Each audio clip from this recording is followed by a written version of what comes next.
WWN Las Vegas. Live from the Thomas and Mack Center on the campus of UNLV, you're listening to ESPN Las Vegas.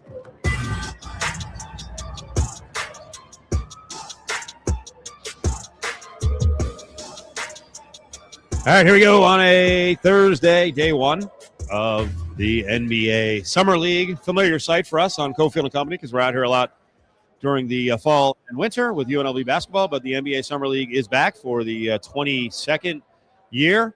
We got a nice view right near the Strip View Pavilion of Mandalay Bay. A lot of cranes. We're going to get into crane talk later on in construction. There is, adjacent to us, there is a nice poster of one of the new arenas that is being proposed here in town. So we'll get into that in a couple of minutes. But big show on the way. Lots going on around the NBA. World Cup game just ended, so we'll get you updated on Morocco and France. John Von Tobel is co-hosting today. Brandy from LV Sports Network, our reporter, is here with us as well. So is Mateo. What's up, John? You have to say it properly. Brandy Flores. Thank you. I'm not going to do Face it. of the franchise. Try it. I think you can Face do of the it. franchise. You got to try it. Try it. I thought it was face of the network. Well, that too. But you got to try to say her name properly. No. As we had the Flores. conversation. I'm not with Mexican. Sylvia. I'm not Mexican American. I'm not Latino. I think it's an insult when we try to do it, when us whites try to do No, it. like we talked about with Sylvia Alvarado over on Comp, right? When she has her taco ads, you just got to say it properly. People don't know her for that. I think You know what they know her for? With the truck you. That's right. What? Wait, what? Did she just curse? I think it's all about the intention. If you say it because you're trying to Right. be, Yeah. proper about it. But honestly, if you're gonna try to say any Hispanic last name, Flores is a good starter. If you really want to get into the Spanish, Espanol. Well, I need to learn Spanish. Yeah. So, So he's used it right off the tongue, just like that. well, it's natural. Come on now, John. So the World Cup game is done. 2-0. France has moved on against Morocco. To what? 2-0. We're going Thank to do this. Thank you. Yeah. There were a lot of offsides calls in the game. Offside. We've been lecturing Steve. He's got to get all the terminology proper. We're talking about giving the respect to the native language of somebody's last name. You got to give respect to the gate. It's I get 2-0. I get it. And as I've told you, the funny thing is I'm the only one here who was actually back in college called the national title game, but I don't remember caring if it was nil or offside. I hope I didn't say offsides the whole time. Maybe I just forgot. I'm not sure. Somebody was listening. God, this guy sucks. Is that right? Well, but that's what happens. We're going to get into, again, the conversation about the soccer snoots because it's coming back on them now. And I'll start out with Christian Pulisic has been getting just a rash of crap on social media, a rash of crap from former U.S. men's soccer team players, which I saw someone yesterday, like, that's par for the course. And they listed all the times that, different eras got ripped on by the players of previous teams. And I wanted to write back yeah, that's every sport. It's Charles Barkley's thing. That's what old players do. They become jealous and they piss and moan. But there is a problem to talk about with the U.S. team, and we're going to break it down again. Yesterday we got into the whole economics of it, but the report is in. Pulisic has a bone bruise and a microfracture in his leg.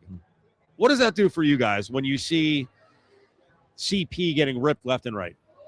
Well, I think that although that injury, I'm sure he did try to play on it like he said. However, I have seen a lot of discourse from even former players saying that maybe they kind of made up that injury. I'm just because of taking the heat off of him. I will say prior to that, even in the qualifiers and last year, the injury was not really the issue for Christian Pulisic. I mean, although he did take a long break because he wanted to be ready for this World Cup, unless he was battling this injury from the very beginning, which it sounds like he wasn't because he said that they injured it when they were playing against Belgium. He hasn't really been Captain America, the nickname given to him. And I think in the United States, especially with all the other sports that we play, there is a certain standard when we want to be the best of the world. And in soccer, we are just not. And it's by a large margin. And we put up this guy who we want to be Captain America to have that fight and that spirit. Maybe that's not his personality. And maybe he didn't ask for any of it. But if you're going to go out there and be a captain and represent the United States of America, you have to put it literally all out on the pitch. It's a good one. I would say that I think injuries make it a little bit trickier. I'm always one that is not one to question whether or not a guy is injured and whether or not they could play through said injury. He was injured coming into this. He had the calf issue. We remember that the calves can sometimes lead to other things. And I think the problem is the timing of this. Mhm. The problem is you have this performance by the Americans. He is, much like Brandy, the face of that team. And so you represent the squad. And so when the squad puts forth the effort that it does, you look a little limpy out there. You don't perform very well. You then get injured subsequently. And then afterwards we hear about said injury. That is always going to rub people the wrong way. And the other layer of that is then you get the Carly Lloyds of the world and others jumping on that rest comment that he made, which I think was blown a little out of proportion. I don't. Me neither. I love that she did it. Same. No, I'm saying, by the way, she was totally feeling herself because she had a great rant on the broadcast and then went for seconds and did really well. I'm saying I think his comments were taken out of context a bit. But my whole point is all of that together is this mix in which I can understand why somebody would look at this and go, no, dude, like you don't get to come out afterwards and say you got this microfracture. You can't be the face of a franchise, and especially when the franchise is repping the country, and be a mope. Yeah. And he's a mope. Yes, I would agree with He's that. constantly a mope. And listen, he hasn't played well in international play for a while. So, listen, I hope he gets healthy. I do think it's a legit question. We'll play some audio later on from Landon Donovan, who said, hey, the next time they play and they're on the field, is he going to get booed? Are U.S. fans going to boo him? I don't know. He has some optics issues.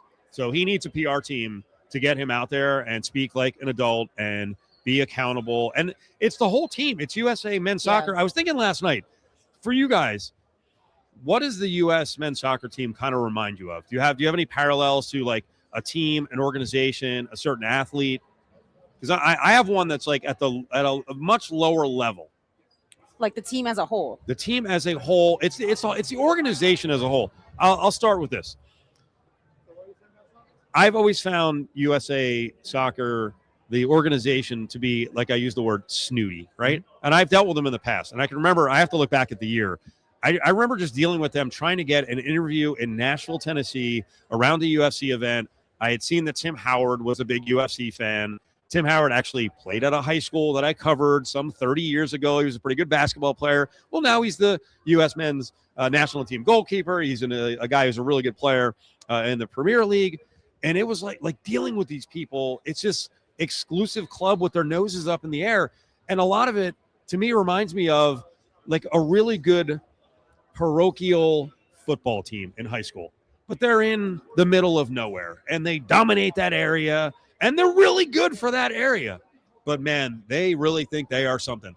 And then when they go to state level or they actually play at a state, and then there's a parochial school that, like, is really good. And, by the way, actually allows people in the organization who don't have money, like, they actually have a team that they field that has diversity, and then they get their ass kicked, and you're like, oh, I guess you weren't that good. And for me, the U.S. team carries itself a certain way, and it's like you don't have to be, little sisters of the poor. There can be pride, but you're not good. So be more accessible, please. And it's been going on. I'm telling you, as an organization, it's been going on World Cup after World Cup after World Cup. See, I don't get that sense only because, and maybe this is because it's always the same tired message after every World Cup failure, which is we're building. We're almost there.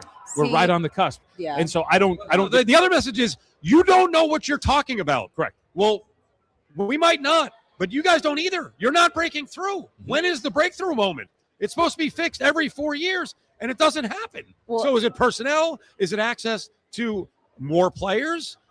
This conversation, I think, has exploded the last couple of days. I think it's dynamite that soccer's really expensive to play now and has become this really niche thing for rich kids. Well, if that's the case, we got a problem. Well, that's a lot of youth sports, I think, at this point, except for football. And that's the only reason for that is because you can't play a club football sport. You just can't. But to John's point, what he was saying, every year we're rebuilding. They knew they were going to host the World Cup this year, years ago.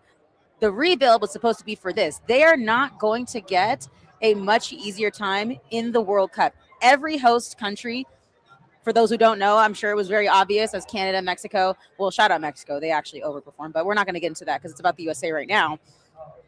All three countries had quote unquote easy groups that if they, as long as they played okay, decently to their own ability, not having to hit it out of the park or anything, they're going to make it out the group stage because that is what they want. USA is not going to get that again. This was the year on our soil to succeed, and they flat out failed. And not only that, if you want to say, well, we just don't have the skill, the best athletes in every other country play soccer. Okay, that's fine. there was zero heart in comparison to Mexico. When you watch them, Right. first of all, England had what, a foot on head towering over these players, and they still fought their absolute hardest. I did not see that once from Team USA. I have not seen that from Team USA in a really long time, and especially with Christian Pulisic. And going back to what Steve said earlier, because speaking of Landon Donovan and what he was talking about with Christian Pulisic, Landon Donovan himself said that the team that Christian Pulisic has around him has been saying, very snooty, very protective. They don't want him to be as accessible to the media. They don't want him to do this and this or that. And Landon Donovan himself said, well, I don't know if that's really Christian Pulisic, but it's the people, the organization around him. So something's wrong, but this was our chance, and they just flat out failed. And it's also, I mean, obviously, it's the nature with the way they went down too. I mean, not only like you talked about, but they looked like buffoons. They looked like they had not played a game of soccer at all, in any way, shape, or form. You see the tentative nature in the box defensively, where there's three guys around a single Belgian player, and they just let it drop in his lap, and he ends up scoring. You see the lapse when you're talking about the goal kick that ultimately leads to a goal the other way. They looked inept, and that's a big part of the problem too. Is you keep saying that we're growing and that we're getting there, and like you have said, and Adam Hill's talked about this. This was the team that was built up not only because of your home field advantage, but the way the team had been growing in terms of the players they were acquiring. This was going to be one of their best teams that they had put on that soils for a very long time. And that's the way they went down, in a very passive, inept, buffoon type of way. Yeah. That looked awful.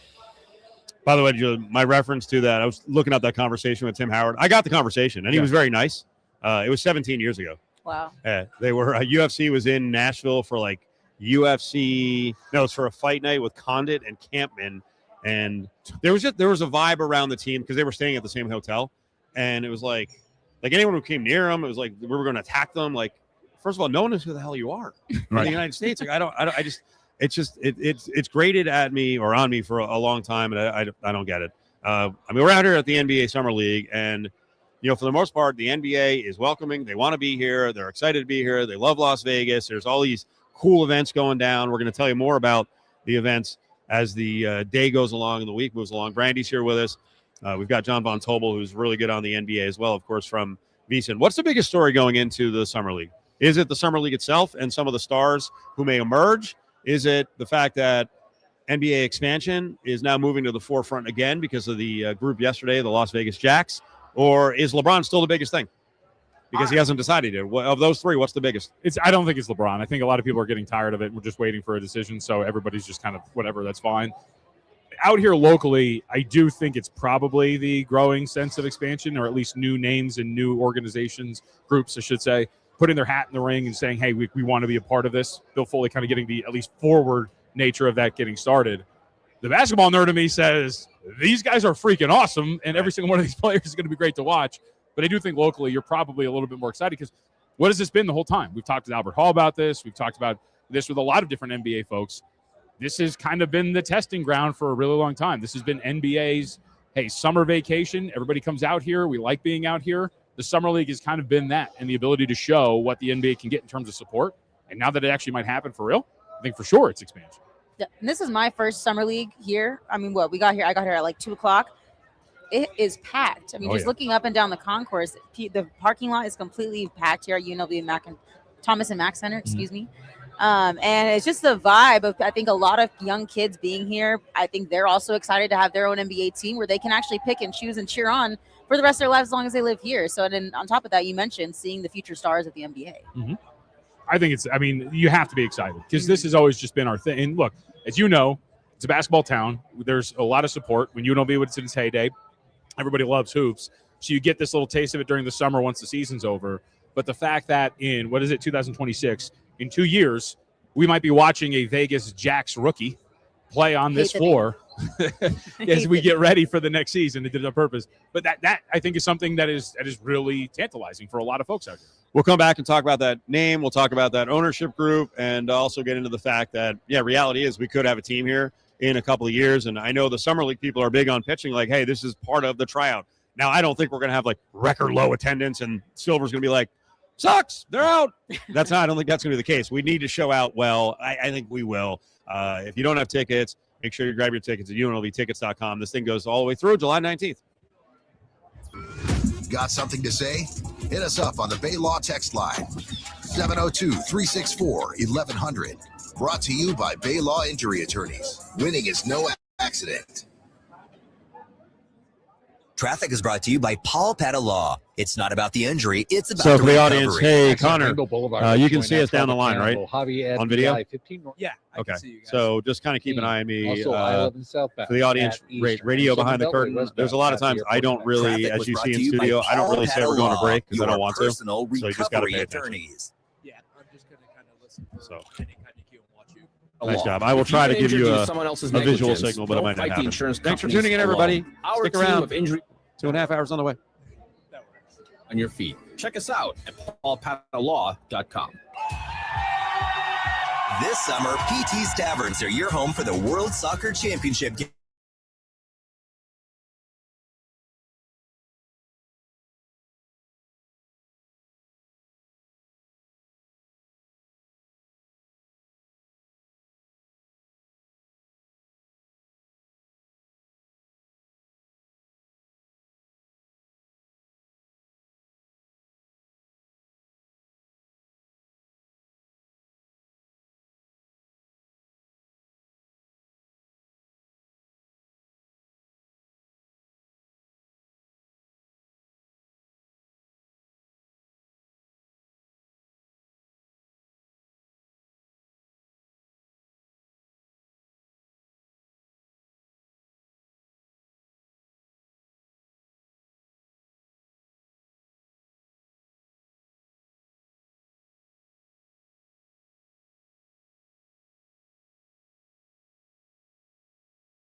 Four-of-a-kind bingo card for over $11,000. Betty hit big and so can you with Gambler's Bonus. It's why you play the game.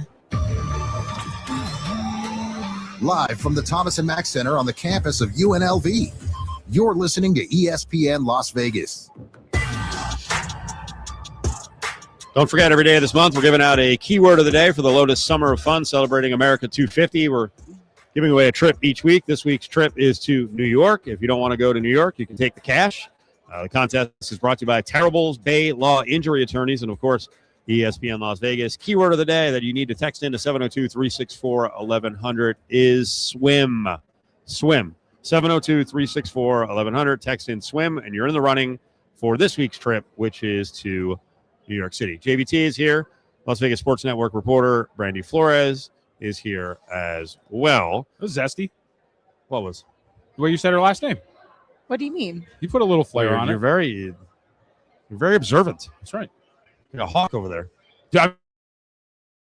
I love this. As I said, I'm an energy chameleon, and the energy is off the charts today. I tried to go low energy because you yelled at me the last couple of times. Just basically shut the hell up because I was so fired up going into the show. Well, you don't let me Wow. talk sometimes. I don't. I wasn't really talking today because I was trying to gather my thoughts before this one. Years past, the most hyped summer league going in was what? Can you remember which year? Probably, I don't know what year, but I would assume Zion is Yeah. probably up there. Oh, really? Yeah. See, I thought it was the Lonzo Ball year because Oh, LeVar was there too. Yeah. There were so many fans with the. You the- can't look at that situation properly, though. I can't. You love the balls too I much. love Yeah. the Ball family. I think The Zion family's was. getting broken up. Did you hear about that? No, what's going on? The LeVar and his wife are getting divorced. You knew this. I brought this up to you Oh, last week. after everything you did for her. You know, I Everything actually. she did for him. I think I did a typical Cofield, and I just moved on to another thought. You did. Because I thought you were talking about his health issues. No, he's getting No. divorced. I didn't know that. She nursed him back to health, and now he's divorcing her. Well, that's too bad. Yeah. Well, as I've said on the air, and I'll repeat it again, the one time we got to interview LeVar Ball, I did tell him after the interview that I wish he was my dad. What did he say? Which he kind of laughed. So I made a call to my father, who can't hear, so it didn't matter. It's actually he's My dad was like, "Oh, what? Yeah, okay." he's actually legally Steve Ball, but because of branding, We can't get rid of Cofield. Yeah, It's what a great name it is. Ball and Company doesn't work. Yeah. So this year it doesn't have the Ball family. It doesn't have a Zion. I mean, hell, if you wanted to go back, Steph played in this league. But at the time, Steph wasn't Steph. Yep. Who's the guy in this league? Or is it just kind of the whole rookie class? I think it's the whole rookie class, but the benefit is, for those who don't know, there are actually multiple summer leagues. So we've seen Salt Lake City when we have seen them play in the California Classic. So we've seen a couple of these guys play already.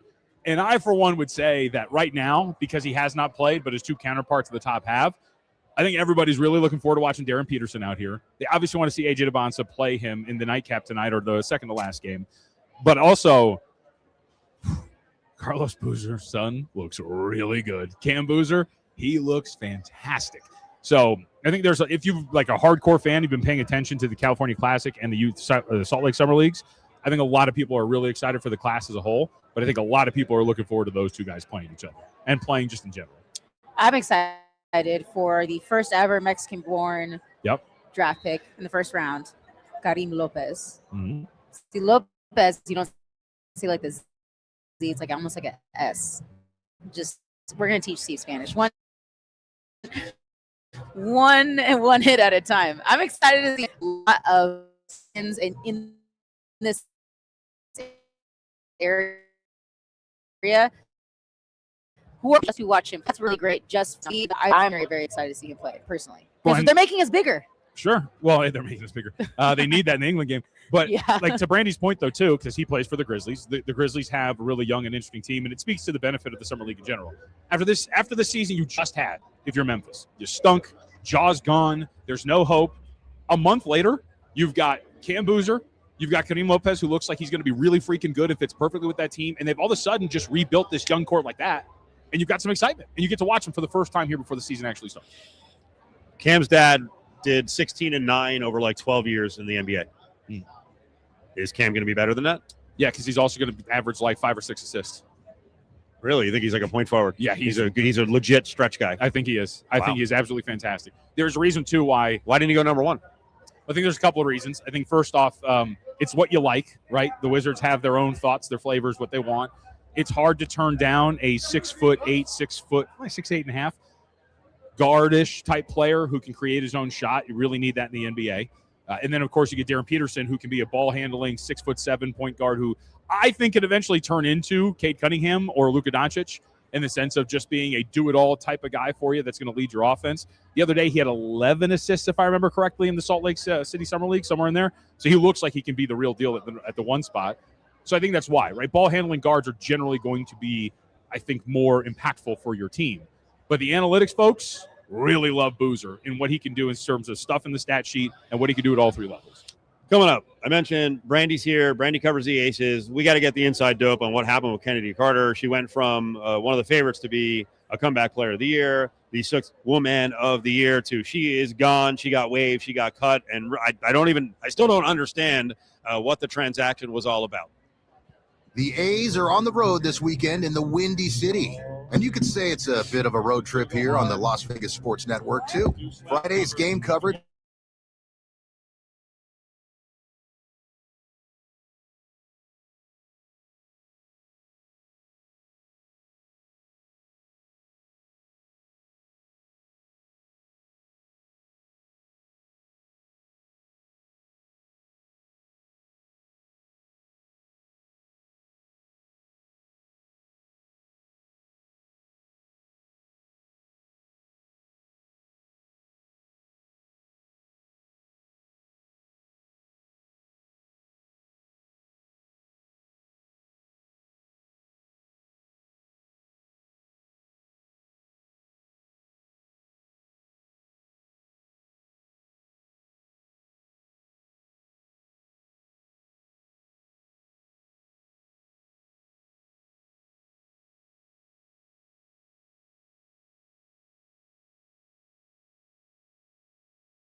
Mobile app today and opt in to enroll in summer rewards. To see participating locations, visit williamhill.us. Must be 21. Gambling problem? Call 1-800-522-4700. Now back to ESPN Las Vegas, broadcasting from inside the Thomas and Mack. And so much to get to. I was just reading more notes on the guy that I say we absolutely cannot have someone like this on our NBA team in the future, Tom Dundon. We'll get to Dundon and the Stanley Cup. More notes on that. That's incredible. JVT is here. We're on the concourse of the Thomas and Mack. Brandy has a couple more minutes with us. So you cover the Aces. Let's continue to talk basketball. Kennedy Carter is gone. Why? Well, I think it was kind of like a culmination of a lot of different things. Of course, she started out the year great. Steve, you and I were at the Aces media day before the season started. Everyone was excited about her. She seemed to have a different kind of demeanor to where she said, I want to be part of this team, which is key. The season starts, she's coming off the bench, doing fantastic. Everybody's saying she's going to be sixth woman player of the year, doing great. Then all of a sudden she gets injured. Even during her injury, she was on the sidelines with her team on the bench at every game. Then she comes over with an illness. Before she comes back, she plays a couple games. She has some sort of illness. And then at that point, she was not with her team. So that was the games. John, you and I went to those. And that was one thing that I noticed because I specifically looked for her. And she wasn't there. Then I got to add real quick. Well, she was in the building because I saw her They have chapel service, and she was there. So she was in the building at least, but she was not on the sidelines. And I want to bring up the Callie Finn over at USA Today, who I believe she was with the Vegas Review Journal, correct? Yeah. Yes. She did a great article kind of timelining everything. One thing that stuck out to me, which is like maybe the beginning of the end for Kennedy Carter with the Aces, was, and I'm going to read straight from her article. She said, her glum demeanor and abrupt exit came from a press conference after the Aces beat the Dream 85-84 down to the wire game. This was May 17th, so before her quote-unquote illness. That was the first moment that raised eyebrows. It was Carter's third 20-point game in 5 outings, but she wasn't on the court to close the fourth quarter. And Chelsea Gray got the winning jumper, right? This is what Kennedy Carter said, quote, obviously, I want to help the team close in the fourth quarter if possible. I'm still going through it. I'm a little bit disappointed, happy we won. The Aces from the beginning and have been since even before she got here, an established franchise. They know how to win. They know the recipe. So does Becky Hammond, who, by the way, Becky Hammond was always excited to have her here despite everything that happened in her past, willing to overlook all of that. But Kennedy Carter needed to come in and be a part of the team. She has the skill to maybe be a star somewhere. She has not yet proven that, and several times. This was kind of her one chance to prove that she can be a part of a team and not be the star of the team, which I'm not sure where her thought process was for that. Again, we don't know. We are just kind of speculating. However, to say something like that after your team wins, that shouldn't matter.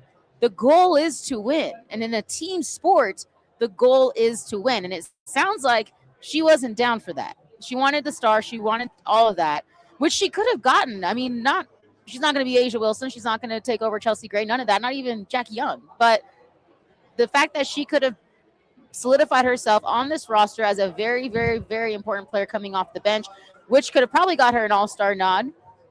She fumbled the bag in that sense because there's no way that she was going to come in and demand just more playing time, which it sounds like what's happened. Becky Hammond's going to speak for the first time after she got waived at 5:00 today, so I'll definitely have more. Be sure to check on ESPN socials for that.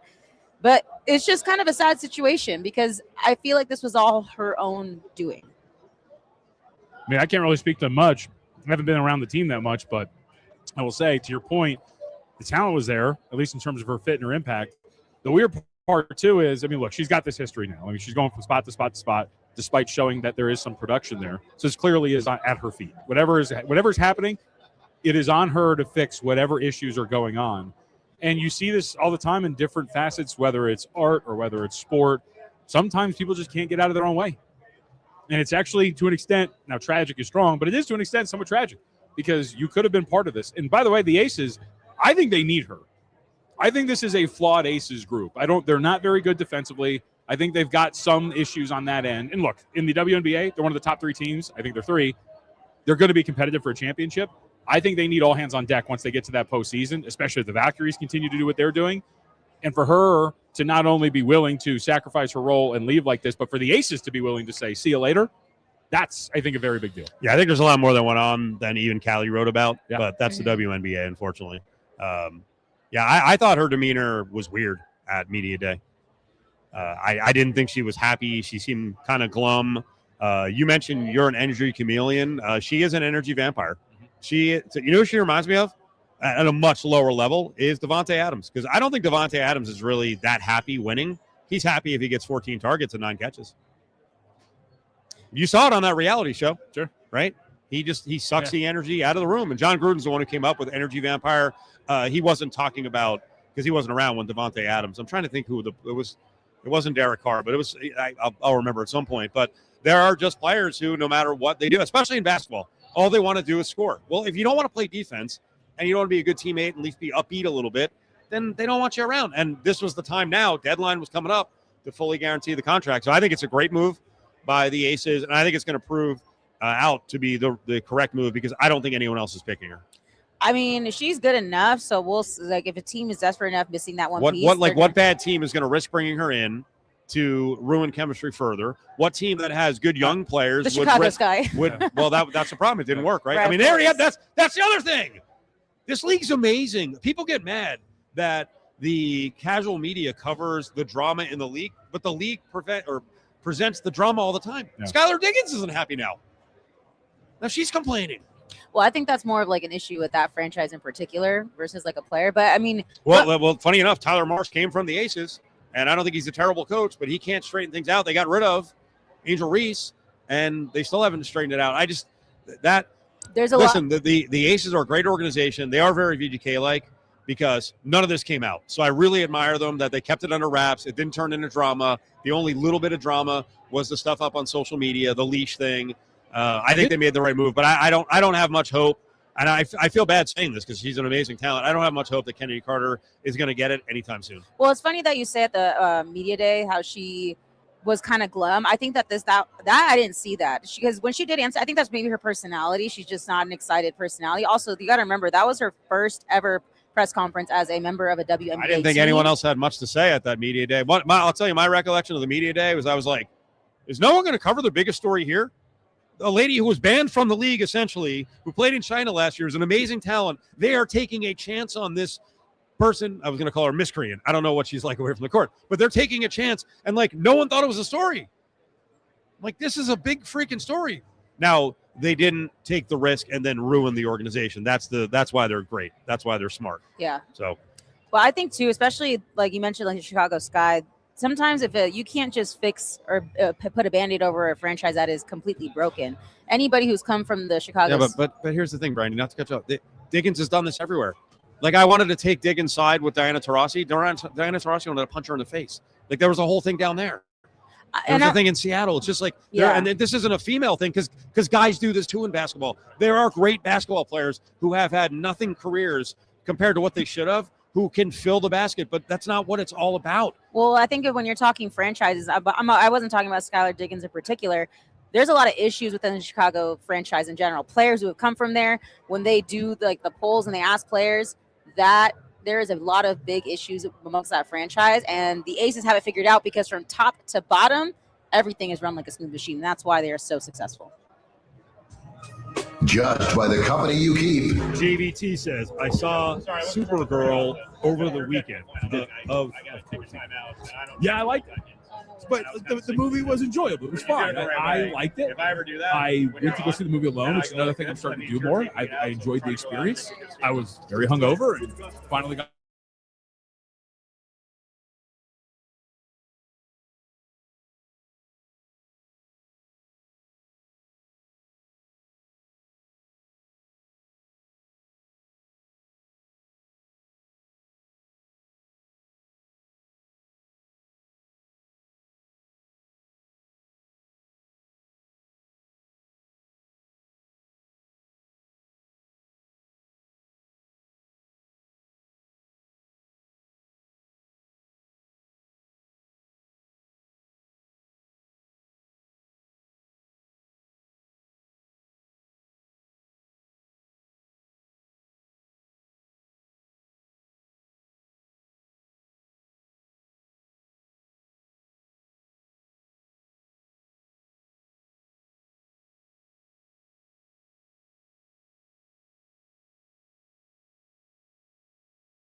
on tap. All right.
And so he hasn't seen any significant economic or career issues in terms of saying things that are harmful. So I think that when it comes to Stephen A., he is almost Teflon. People just say that Stephen A. partly achieved that state before he did. There's a certain personalities, no matter what they say, no matter how crazy, egregious, it's just someone that points to say, oh, that's just this person. Just like the president of the United States right now. It's just certain brands that seem to be untouchable in the things they're able to say and do. It's funny. I saw someone talk about the fact that Stephen A. had made these comments that it might be something as a favor to LeBron and Rich Paul, that Stephen A. was looking to get back in the good favor. And they put it this way, that Stephen A. was looking to get invited back to the cookout. I don't believe that at all. I think that Stephen, I just think that he was just, there's just as many ridiculous takes that Stephen A. has. Yeah. There's also a bunch of ridiculous takes in general. Yeah. Well, that's what's happening now with social media, right? A lot of people, it's basically their thing. They got to come up with something new every week. We probably should be doing that.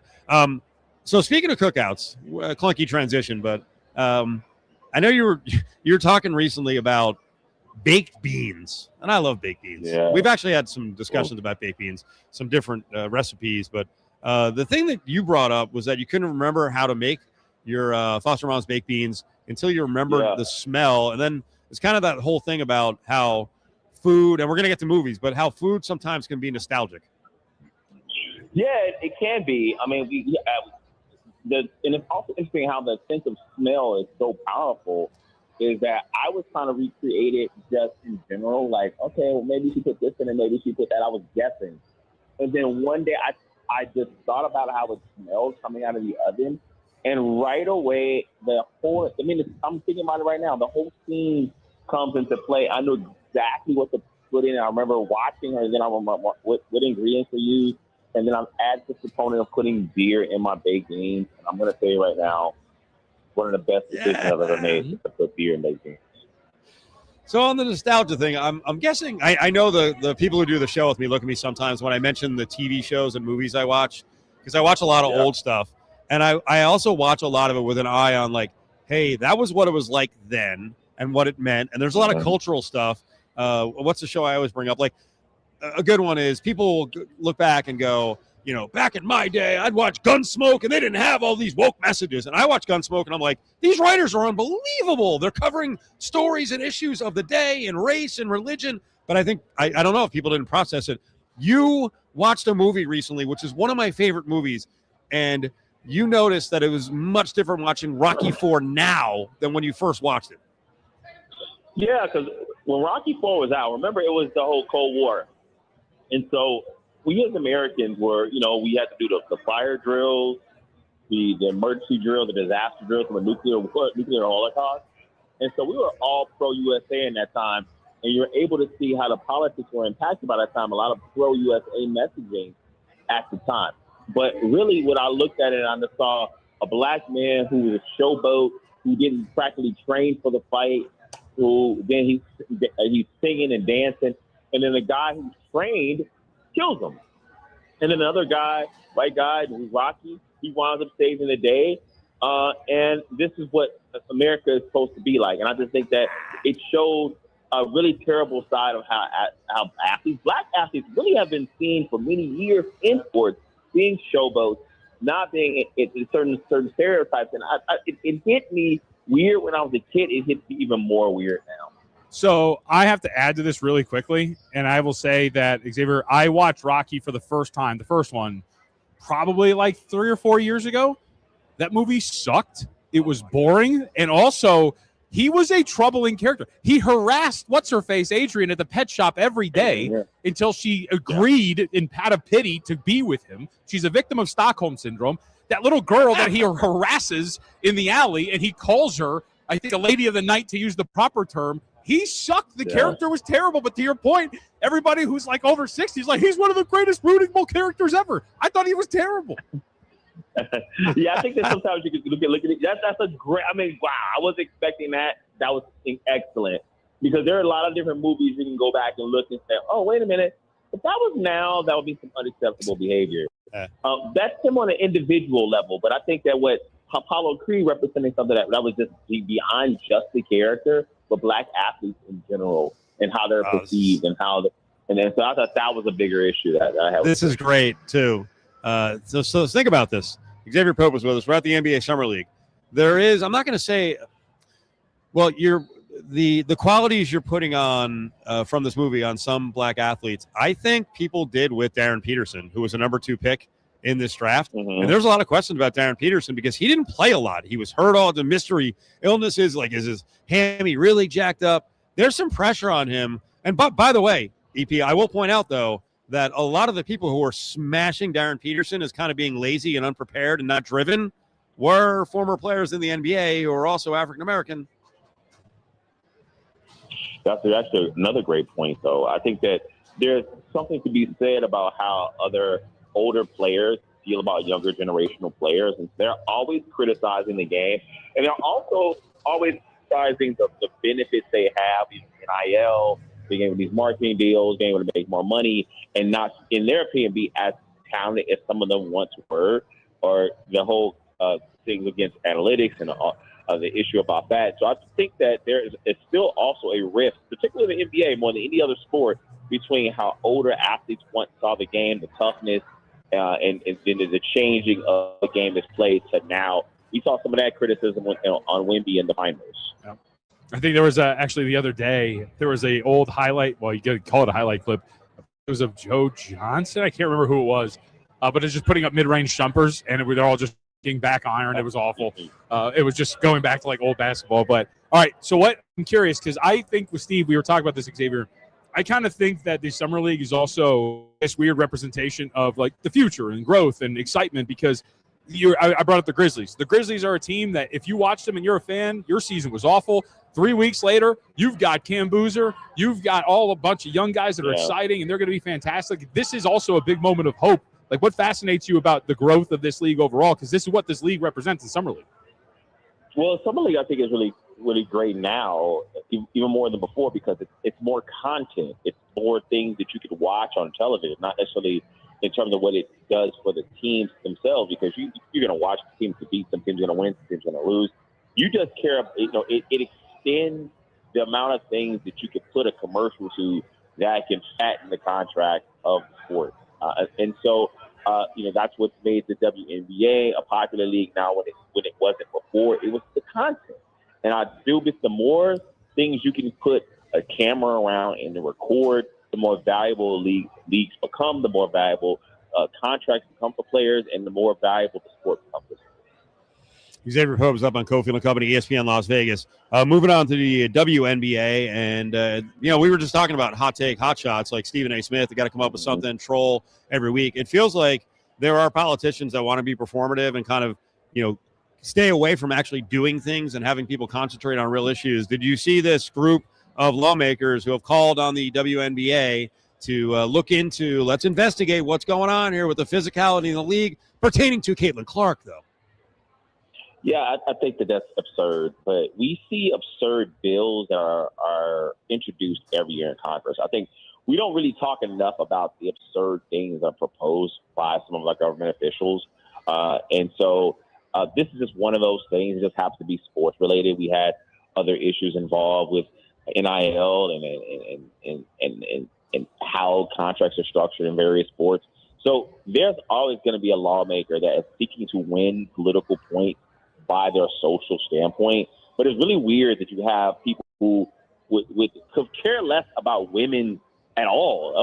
How about you focus on the autonomy of rights for women to be able to control their own bodies? Instead, you're focusing on these other issues. I think it's ridiculous. Like you said, it happens everywhere. We have someone running for treasurer in Nevada, and one of his biggest talking points is making sure that men aren't playing girl sports. What does that have to do with being the treasurer? I bet, but I know he's trying to get votes from certain people. Yeah. It's crazy. Okay, so life advice. Here we go. You were talking about getting better sleep of late, but this looks like a laundry list of drugs. What's this going to cost us to sleep well? What's going on here? Well, how this originated, though, was I was looking for ways. I teach hot yoga at night in the evening, looking for ways to be able to trim stubborn belly fat because I work out all the time. I'm like, what's going on? So piece by piece, I've been able to put ways together to be able to reduce the amount of cortisol that's in my body. 2 minutes. Down, and also get me to sleep through the night. And so I had a list of things I thought about: magnesium glycinate, citrate, ashwagandha, L-theanine, and this prothiophylline serine. And this combo has really helped me out a lot. And now individual results may vary, but I saw within a month's time, I had a colonoscopy we talked about in the show. When I did it at the time, I did a colonoscopy prep, and I was just looking for the same way that I was emptied out to feel that way on a regular basis. And this has helped me to do that, in addition to increasing my fiber intake. So these are things for me that's helped me to feel lighter in my body, to be able to carry less weight. Tease ahead to next week. We'll table it for now, but we're going to talk about Cofield's pooping. Okay. We'll have to get into that one. John, on your belly fat, are you down with this? Lose weight? Yeah, I mean, what do you mean if I lose weight? What are you talking about? We're saying you're losing weight. You're down like 60 pounds. Xavier, I think at some point I would like Steve to send you a picture of my downward dog, and so you can judge how good I am. Why do I have to send it? You send it. Why is that talk after pooping asking to spin that? I know. Because he wanted to get away from that. He's in his 30s. He doesn't understand. I do. I'm in a high protein diet. Sometimes it's a little hard, but we also just don't have to I know. Talk about my bowel movements. But if we really want to, well, he got to getting enough protein, guys, is like a full-time job. Oh yeah. Tell you what, I just discovered. Is it kefir yogurt? Is that what it is? I'm going to try this. There we go. Yeah. Try everything you can. Get it. You need it. We need it. But it's like a full 30.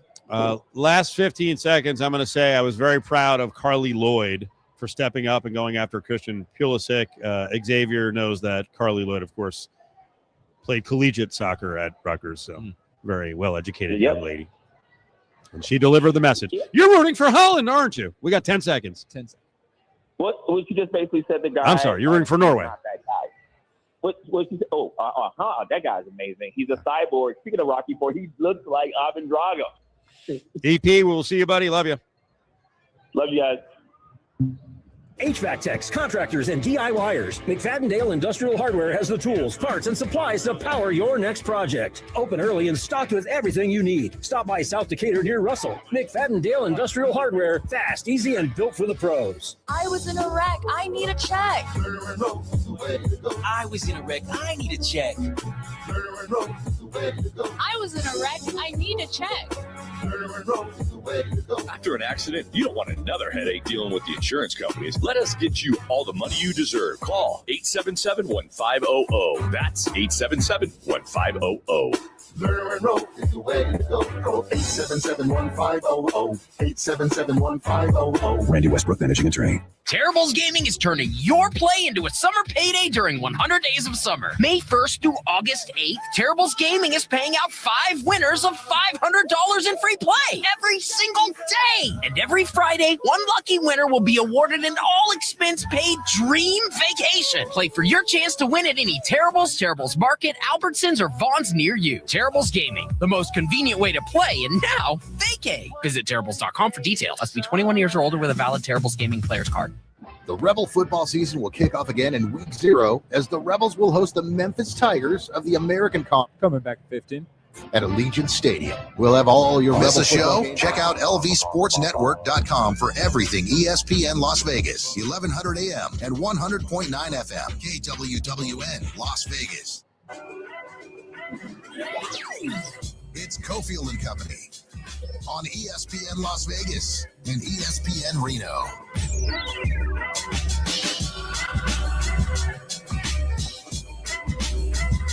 This hour every day is brought to you by Battleborn Injury Lawyers. 766-1400 is the call from anywhere in the state of Nevada number. We are right next to the Strip View Pavilion at Thomas & Mack, NBA Summer League. One game in the books. We have some finals yet? Yeah, I got 2 games in the books. Minnesota 105, New Orleans 92. How about this? A great performance from one Kobe Buffkin, about a third, fourth-year guard, originally drafted by the Hawks. In 32 minutes, my man goes 8 of 16 from the floor, 5 of 9 from three-point range, drops 30 over at the Cox Pavilion in a loss. John Von Tobel, Cofield, like I yeah. said, NBA Summer League. There was another game, too. The Hawks won by like 28 points over the San Antonio Spurs. Okay. My Hawks. Are they? They are for the next 10 days. Oh, that's right. You bet them? 25-1, win the whole shebang. Now, last year, for those who don't remember, obviously you do, the annals of history when it comes to the Summer League champions, well etched. And Hawks went undefeated, but missed out on the playoffs because 4 other teams went undefeated as well. That was tough. How much do you bet? I don't mean money. Hundreds but of how millions. active are you for the NBA Summer League? Game to game, not much because it's just hard. You have to evaluate these teams. If you get information. So one of my favorite stories to tell is there was a Pistons-Raptors Summer League game one year, and I was sitting in the stands, and the Pistons that year had your guy, James Wiseman, who I know you love. They had like Jaden Ivey on the roster. Asar Thompson's rookie year, I believe, was his first Summer League. And they were a really highly power-rated Summer League team because you got a lot of talent on there. And they were playing the Raptors. They're like 6.5, 7-point favorites. And I'm sitting in the stands watching them warm up, and I'm like, hey, like Wiseman, Thompson, Ivy, none of them are warming up. In fact, none of them are even on the bench. Oh, boy. But the market didn't know. So, put a little bit on the Toronto Raptors and made out like a bandit. There you go. You can come out here and you have the inside scoop up on William Hill. Download the William Hill mobile app now, and you can get involved in the NBA Summer League, more World Cup betting action, and, of course, UFC 329, which is going to be a focus this hour, is also up. Latest numbers on William Hill for the biggest fights on UFC 329. Paddy Pimblett is a dog against St. Denis as Pimblett's bringing plus 125 back. You can do the Paddy the Daddy parlay boost, the notorious parlay boost. And individually, Conor McGregor is a pretty sizable dog as Max Holloway's a favorite at minus 220. Big 4-time.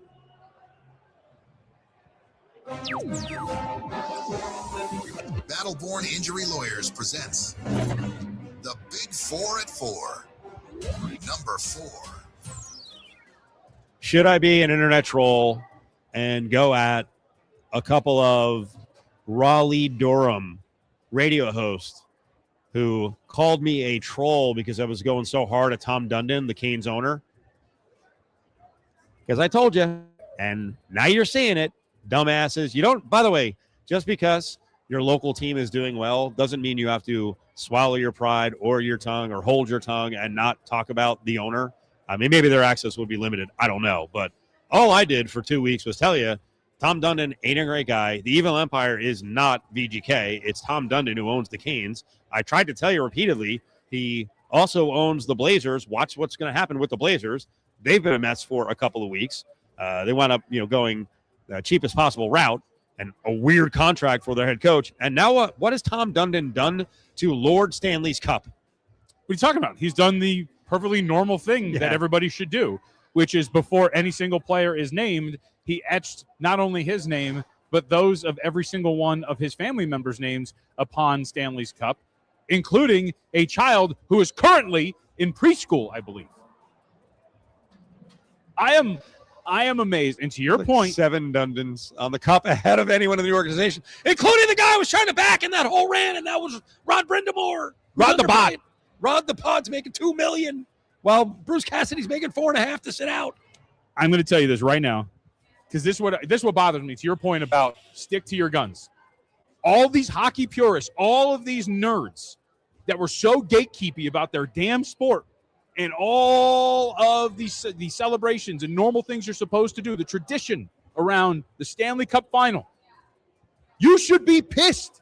This is insane that he would actually do this. And I'm not a hockey guy. I've made fun of all of you for a long time, and I've won that battle. But this is absolutely insane that he would do this. And to your point, too, think of all the other things he's done to your team. Rod the Bod, underpaid. If you were going to stray from the norm of how you etch names into the Stanley Cup, it should be trainers. It should be staff members. It should be people that were part of the team, not your family and your stupid child. Children. And yes, I'm still talking about the preschooler too. I know there's adults on there as well. You do know the league has to approve this too. So they laid down for this Dundon guy, this private equity guy. They have to approve him putting 14 Dundons on the cup before any of the players, coaches, organization members. There you go. Private equity at its worst. Number 3. Number 3. You did a great job. Great resource. Putting up all the rosters for the NBA Summer League up on Twitter, and I don't know if you put it anywhere else. You like that? Yeah. I'm a Summer League nerd. Tell you that was great. I know you love the Summer League, but you also took up the angle of anyone who's got some ties to UNLV, and there's some rosters here that are dotted with former Runnin' Rebels. Yeah, I mean, I mentioned one of the finals that we just talked about. The Atlanta Hawks beat up on the San Antonio Spurs. On that Hawks team is one Keyshawn Gilbert. Played 20 minutes today. Had 10 points. Put up 5 rebounds, 5 assists. He had a pretty good stat line coming off the bench for Atlanta today. So, and that's actually he's one of the reasons why I like the Hawks is him. Kingston Fleming's pretty good defensive backcourt. You also have on there, Zubi Ejiofor coming out of St. John. You got a lot of bunch of guys that have good defensive ceilings. But I was excited to see Gilbert. Wanted to see how he's grown. He's had a year out of college. We haven't really seen him that much, at least stateside. And among him, there's a lot of other guys that are going to be on some of these rosters. Timberwolves played earlier today. They've got Donovan Williams on the roster. So you're going to be able to see him if you come out here to Summer League, if you're pretty big on what his future is going to look like. I don't believe, let's see, he did 2 poorly. Yeah, he had 12 points, 5 of 10 shooting, had a rebound, no assists, so he gave you some scoring output. Others, I got to tell you, David Muoka is going to be a pretty interesting name that you're going to see out here at the Summer League as well, because we've talked a lot about Muoka's struggles as like a true center, especially around the rim, and he was a DNP today, so I don't know if you're really going to get him, but Muoka would be a good guy to see at least at some point. He's going to get about 5 games, you would think, unless the Spurs go on to win the championship. And then the one that I think we were all most excited about, Keyshawn Hall's playing for the Miami Heat. That dude, I will never forget his first year here, and that was the year I was traveling a little bit with the team and helping you guys out, and I mean this lovingly, and as a man who is one, but a pudgy youngster who looked kind of uncomfortable. You heard that he wasn't really comfortable with the setting in terms of being away from home, the arduous path he took through college basketball, but improving it almost every single level. And now here he is with a shot to make a team and potentially with, as much as I hate to say it, an organization that has a really good track record of developing. I'm really excited. I hope he turns out to be a longtime pro, because his college story, I think, is he's the poster child for why NIL is cool. Yes. Because he moved up. I would argue that he moved laterally when he went to George Mason, but he moved up each year and got a bigger payday and took advantage of the system. You sent me these rosters and you asked me, hey, look through it for any other UNLV connections. I didn't have a chance to do that. I did notice, because I will stretch UNLV connections out to this level. That's why I want to ask you. Yeah. Well, if you know that when I do the scoreboard for UNLV games at halftime, I remember everyone who's played, who's still active. Because sometimes you'll have a guy who's like 7 years later, like, oh, that guy was, he redshirted here at UNLV. One of the guys who was a verbal commit at UNLV is Arthur Kaluma, who also was very well traveled. How about that? Yeah. I think he was the menzies commit, and then that class fell apart. But he's on the Lakers roster. Okay. And he turned out to be a pretty good college player, and I think he's got a pro game at 6'6", 6'7". He can do a little everything. Okay. I'll have to watch him. I forgot about Kaluma. And like I said, there's a ton of names. If you sift through them, you go to my Twitter account, MeJVT, all the rosters are up there. But this is the part, and I think Hall is kind of the cherry on top, or the actual guy that you want to watch, only because he's got the highest upside. But two, I think that he is a really good story. I've said that for years now, and I cannot wait to see how he develops. Number 2. Kawhi Leonard to the Raptors. Wait, not done yet. It's been weeks. What's going on here? Okay, so I actually like this, and I figured you would kind of also too. So we get the news today that the Kawhi Leonard trade to the Raptors has been put on hold as they await the results of the NBA investigation. I think it is important the way that this is being worded, because there's a lot of people that are saying the trade can't continue until the investigation is complete. No, the Raptors have said, wait, we found out that we're going to have to take on whatever punishment Kawhi takes. So if he's suspended for 50 games and he's suspended for 50 games, we have to deal with that. We're not going to do it until we find out what's going on with this investigation. So in other words, hey, Adam, can we figure out what we're going to do here? Can you fine and or suspend or do something? Because we're not going to trade for it. And the Clippers, on the other hand, too, released a big statement because the Clippers get screwed as well. Because Clippers have to understand what their roster is going to look like. Is Brandon Ingram going to be on the team? Is Grady Dick going to be on the team? What are we doing? What draft assets do we have? So both teams have come out and put the ball in Adam Silver's lap. It's your turn, man. You're going to have your press conference next week like you do every year here at the Summer League. You've been sitting on this for 11 months now. We need a decision on what this investigation is going to bring up so we can make this deal or not. So explain why Kawhi Leonard's involvement would warrant a suspension. Well, it's the deal with Aspiration, the now defunct company, where the owner is, I believe he has now been found guilty and is in jail. But either way, there was a thought that, or very strong circumstantial evidence, that Kawhi Leonard was given a sweetheart deal for money under the table so the Clippers could get him to go play for them. Paid him under the table, allegedly, so that they can convince him to go out there. There is no smoking gun! But there is a lot of circumstantial evidence. Sorry, I'm surrounded by Lakers people over here, so I got to make sure that everybody understands that there is no real evidence that points to that fact. But that's why. And so if they decide, hey, you know what, there's something strong enough here, we're going to suspend it for 20 games, whatever it is, the Raptors deserve to know if they're going to get a guy that's going to be available for their first year or not. Number 1. Conor McGregor is back, and he's finally making public appearances. He's here for UFC 329 against Max Holloway. It's a big card. We'll get into the feeling around the card. Adam Hill mentioned this the other day, and I saw a good story from a UK journalist that the feelings here, for the most part, around Conor McGregor going into this fight are completely different than those in the UK who have been around, especially the Irish angles to the story and his history of violence and violence against women. So how do we cover this? Do we actually make a big statement like we've seen some of the top MMA journalists make, like Ariel Helwani, who's like, hey, it's about the event? I've said repeatedly that we can do both. You can balance it by talking about what a louse this guy is, but also be kind of excited that he's back. You could also blend him and say he's a louse. I hope he gets his ass kicked. I mean, that's where I'm at for the most part, because I will fully admit to, and maybe I'm not proud of it, being excited when this kind of sneaks up on you, and it snuck up on me last week, realizing that's this coming weekend. We're fresh off of 250 for the most part, and we're sitting here getting to Max Holloway and Conor McGregor, and I am very excited from an MMA fan standpoint. You know how much I like mixed martial arts, to watch these two fight.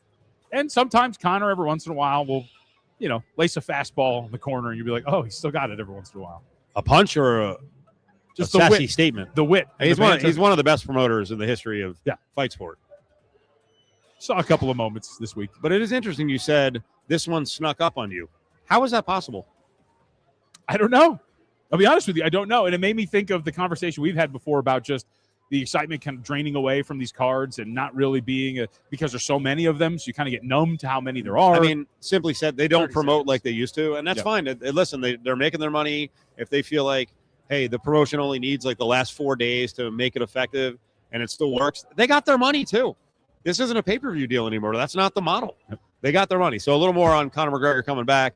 We'll get into the fight, get into the card, also talk about some of that negativity coming from Europe that we're not seeing a whole lot of from American journalists with Conor McGregor on the ground here, which, hey, frankly, it's a great event for us. May not feel that comfortable with McGregor being a louse, but the city is going to do well based on the event. Listen to Cofield and Company weekday afternoons at 3 on ESPN Las Vegas. This traffic report is brought to you by Jaguar Land Rover Las Vegas. Visit us at jlrlv.com. Accident being reported 15 northbound after Charleston, Bonanza eastbound at Christie, Charleston Boulevard at Decatur, and I-11 southbound at Eastern Avenue. This traffic report was brought to you by Jaguar Land Rover Las Vegas. Visit us at jlrlv.com. Here's your chance to own a luxury vehicle at a non-luxury price. Hi, this is Brennan, General Manager at Jaguar Land Rover Las Vegas. Come and see a variety of our certified pre-owned vehicles at Jaguar Land Rover Las Vegas or visit us online at jlrlv.com. Sign up today for a new William Hill Nevada mobile sports account, and you can earn up to a $250 bonus bet after placing your first qualifying wager. The William Hill Nevada mobile sports So, app Connor, we have allows the you to Conor bet on McGregor the cut, go from and we also any have a iPhone, Patty iPad, Pimblett or cut. Android. Yep, I got both ready for you.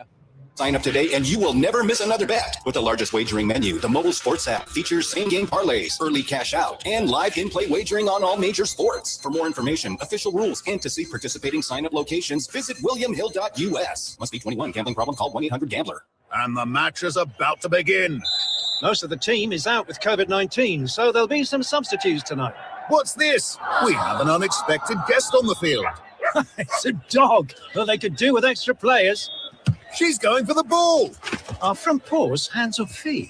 Soccer season is full of surprises, and COVID-19 could be one of them. If you test positive, prescription medications may help. Ask your doctor if they're right for you. Learn more at PfizerForAll.com. Sponsored by Pfizer. Got a reason to gather? Port of Subs has the perfect spread. From 6-foot subs to party trays loaded with premium meats, cheeses, sides of chips and mac salad, and even desserts. We've got all of life's milestones covered. Order now at portofsubs.com and feed the whole crew.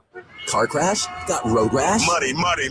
More for me, less for you. I'm way better looking than that other guy, so I'll get you more. Stop. It's not about the injury, it's about the recovery. Hi, this is Paul Pata from Paul Pata Law. If you are injured due to someone else's negligence, don't drown in all the hype. At Paul Pata Law, you're more than just a case number. You're family, and we'll stand by you every step of the way. Paul Pata Law, we're your personal recovery attorneys. Check us out at paulpadalaw.com. Great rates with Create. Let your money elevate. Every swipe, every day. Watch it grow while you wait. Great rates with Create. Turn a little into great. Feels good, feels safe. Great rates with Create. Great rates with Create. Let your money elevate. Every swipe, every day. Visit createcu.org today and learn about the great rates at Create Credit Union. Funds privately insured by American Share Insurance. Great rates with Create. If you need to sell your house, Talk to Aaron Taylor. you want to sell it fast and get the most cash, talk to Aaron Taylor. The real estate guy. Hey Nevada, I'm Jacob Taylor, the real estate guy. They say the apple doesn't fall far from the tree. Growing up with Aaron Taylor taught me that nobody negotiates harder or gets seller's top dollar like the real estate guy. Need a cash advance? We can put money in your hands before closing to help with repairs, moving, bills, or whatever you need Tay, most. have you seen Obsession? Don't want strangers walking through your home every weekend? No problem. We'll give you one simple number, your bottom line. No commissions, no hidden fees, no guessing. Just a straightforward offer, and in many cases, money in your hands in as little as 3 days. And if you're renting, ask me about My Buy Bank. You'll receive a $2,000 credit plus 10% of your monthly rent, all to use toward the purchase of your next home. Call 702-310-6683. That's 702-310-MOVE. eXp Realty, license number 38886. Call for details. Talk to Aaron Taylor. The real estate guy. Hey, Jeff, how's the new job working out? Really sucks. Terrible boss and the paycheck is even worse. I gotta get a new job. Truck you. Wait, what? Truck you. You don't have to curse at me. Dude, you should check out Truck You CDL training. My brother got his CDL license in 4 weeks, and now he has a new career making great money. Okay, I'm listening. Truck U offers small classes with night and weekend times available. They will even help with payment programs. Check them out. LV.com. Truck U. Gambler's bonus hits again. On June 14th, Betty hit 4 fours, clearing her Gambler's bonus 4-of-a-kind bingo card for over $11,000. Betty hit big and so can you with Gambler's bonus. It's why you play the game. The 2026 NBA Summer League. That's right, NBA fans. Here's your chance to show how much you want NBA basketball in Las Vegas by simply showing up and showing out on July 9th through the 19th at the NBA Summer League. Going down to Thomas Mack Center and Pavilion with the star-studded draft on tap and the brightest stars in the house. It's a no-brainer. General admission, reserved courtside, and experience tickets on sale now. This is the most important summer league ever. So let's go, Vegas. Visit NBAEvents.com, UNLVtickets.com. Ticketing fees apply. The Golden Circle Sports Bar inside Treasure Island Hotel and Casino is the best place to watch games on the Strip. There's a huge video wall and over 55-plus screens throughout the bar. Place your sports bets at the new STN Sportsbook. The menu with the Golden Circle Burger, the Linebacker Bison Burger, Philly Cheesesteak, the Polish Sausage, and so much more is dynamite. The Golden Circle Sports Bar's happy hour is amazing with $5 draft beers every day from 10 a to 6 p. Treasure Island, the Vegas destination for those seeking a contemporary resort experience with an ideal location on the Las Vegas Strip. And remember, parking is always free. Only we have it, and you. Coming back in 15 here. Drive, spins, gets inside. It's good. It's 40,000 for LeBron James. Listen to ESPN Las Vegas, the best coverage of the NFL, NBA, MLB, college football, basketball, and more. It's Cofield and Company on ESPN Las Vegas and ESPN Reno. All right, rolling on here. NBA Summer League. Hey, Connor, that's the music I was talking about that I mentioned after the show yesterday. Just pointing it out. John Von Tobel, Cofield. We're tracking the NBA Summer League day one tonight. Top 2 picks go at it head-to-head. DeBonsa and Darren Peterson. Get your tickets, UNLVtickets.com, or just come on down here. Games all the way through the 19th. We'll give away tickets right now. NBA Summer League, 364-1100, 364-1100.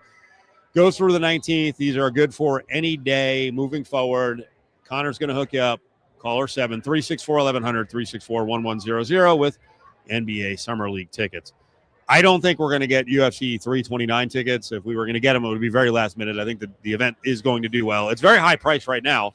We'll see where the prices are, what the get-in price is on Saturday. Well, why? Because Conor McGregor is a draw. He's a very flawed individual. I'll read you something. I thought this was interesting. Then the story is different across the pond, where they know Conor McGregor really well, because that's where a lot of the allegations against him, including rape and sexual assault. He had a case in Miami. I think it was at an NBA Finals game or in the playoffs. So something happened there.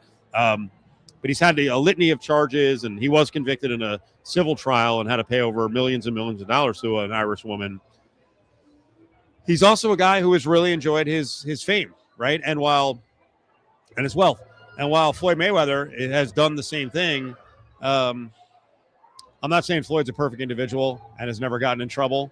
One thing I don't think that we know about Floyd is that Floyd has imbibed or has, allegedly been involved with drugs. Mm-hmm. He's a guy who stays in shape all the time.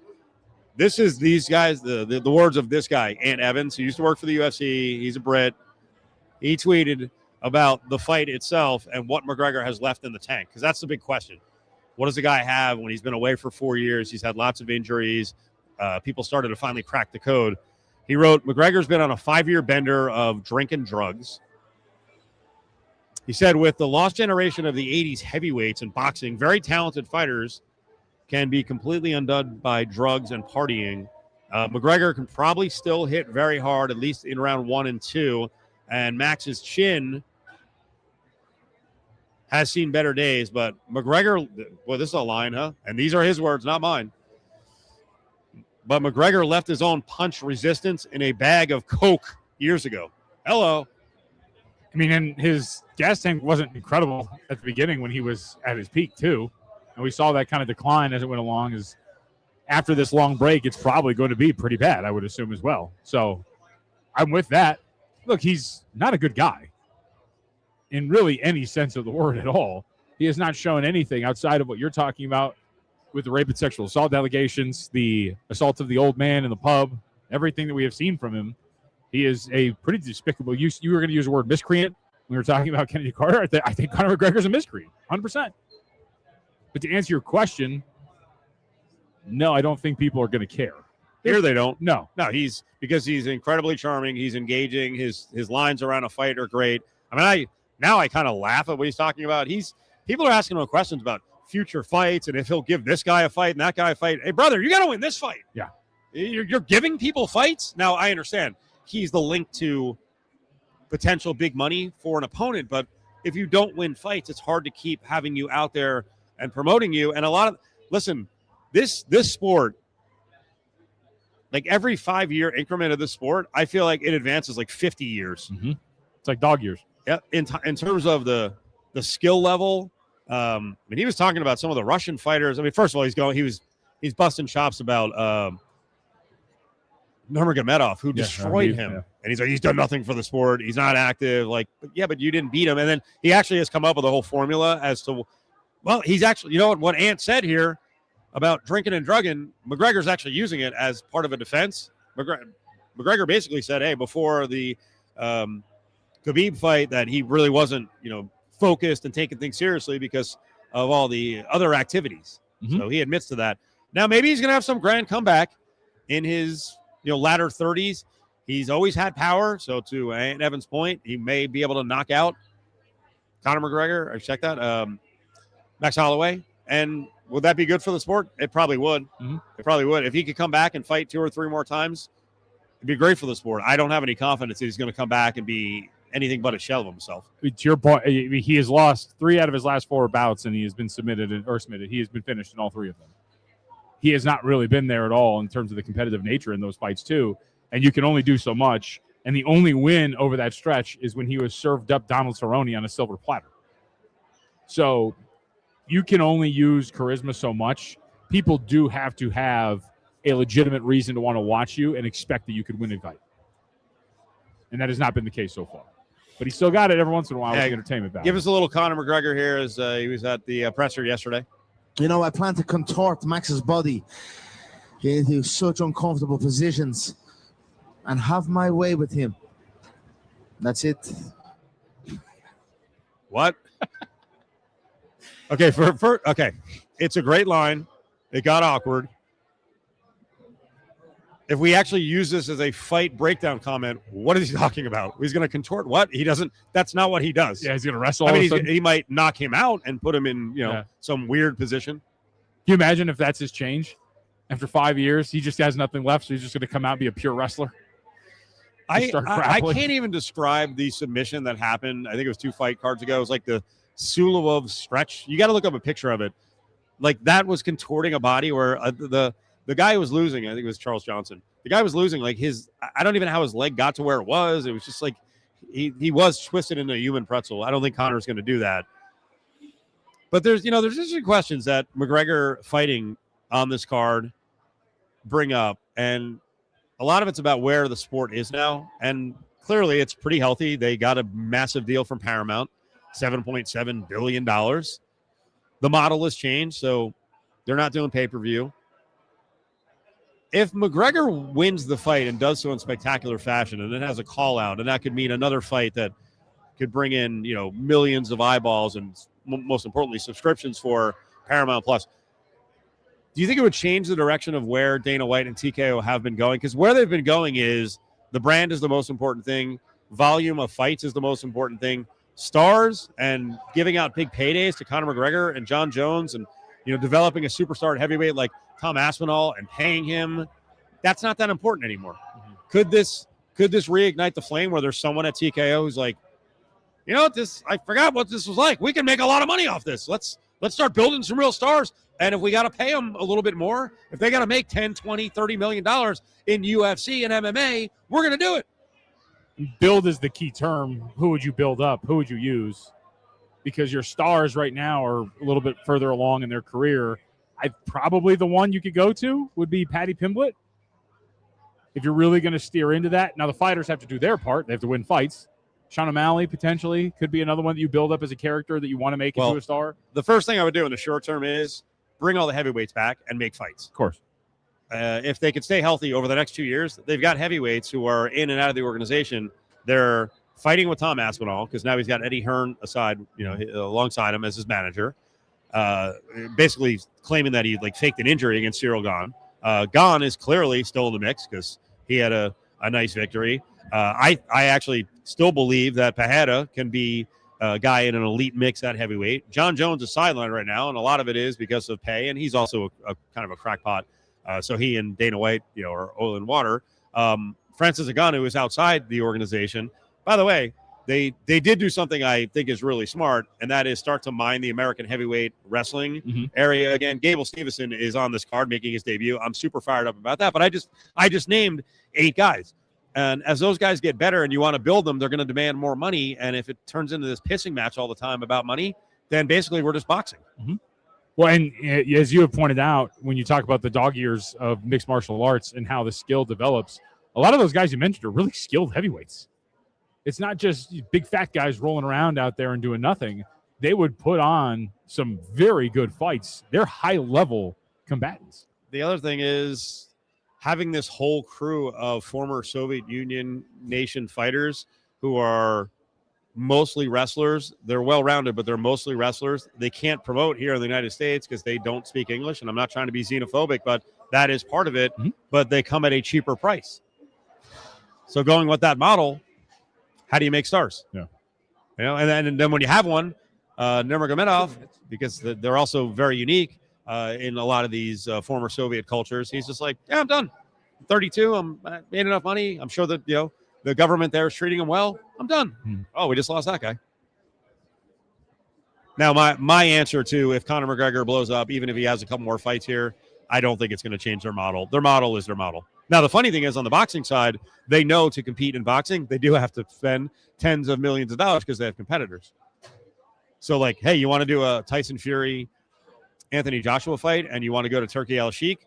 Hey, Turk, we need, $150 million combined to pay these guys. Here you go. And then the MMA guys are looking at wait, Tyson Fury is getting 80 and Joshua's getting 70. You give me $3 million? Yep, that's the model. Sorry. There's flaws to every one of them, though, because at least for somebody like me on the outside looking in, I know Tyson Fury. I know Anthony Joshua. Those are really the only ones I know.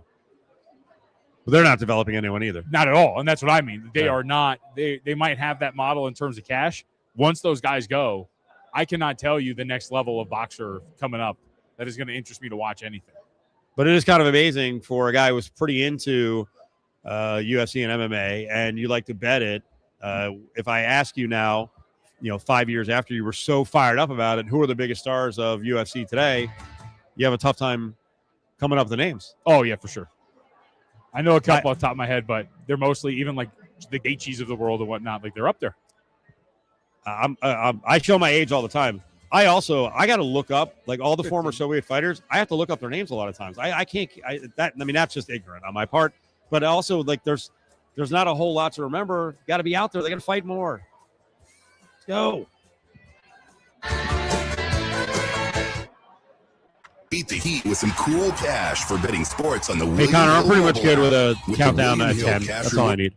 Okay, sorry about that. $100 in cash. Earn summer rewards points for mobile wagers made until August 31st. Win or lose. You can earn even more rewards points for teasers, parlays, and same-game parlays. Sign up for the William Hill mobile app today and opt in to enroll in summer rewards. To see participating locations, visit williamhill.us. Must be 21. Gambling problem? Call 1-800-222-4700. Attorney Justin Watkins with Battleborn Injury Lawyers. Right now, thousands of rideshare drivers are on our roads, racing to the next pickup, looking at their phone instead of watching the road. But when a rideshare driver causes a crash, the company will likely suspend them. So the drivers are rewarded for staying quiet about what they're actually doing. And if they don't tell the truth, you could be fighting over thousands of dollars instead of millions. At Battleborn, we'll prove if a driver was operating as a rideshare. Call Battleborn Injury Lawyers today at 766-1400. If you need to sell your house, Talk to Aaron Taylor, you want to sell it fast and get the most cash. Talk to Aaron Taylor,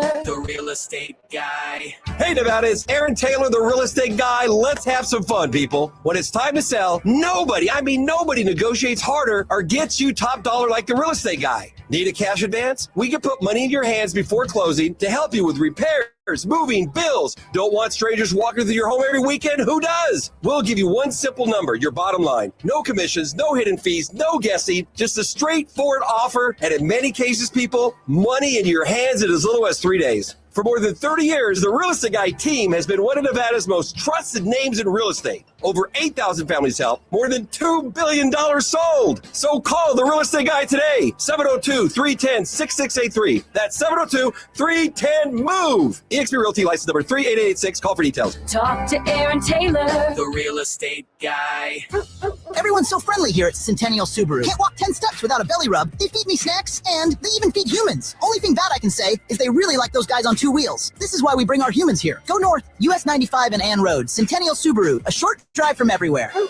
Plumbers, HVAC techs, contractors, and DIYers. McFadden Industrial Hardware has the tools, parts, and supplies to power your next project. Open early and stocked with everything you need. Stop by South Decatur near Russell. McFadden Industrial Hardware, fast, easy, and built for the pros.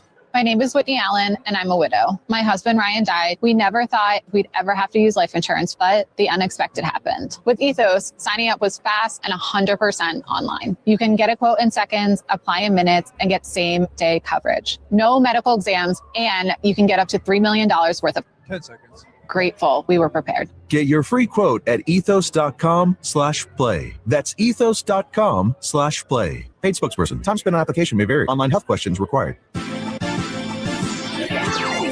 It's Cofield and Company on ESPN Las Vegas and ESPN Reno.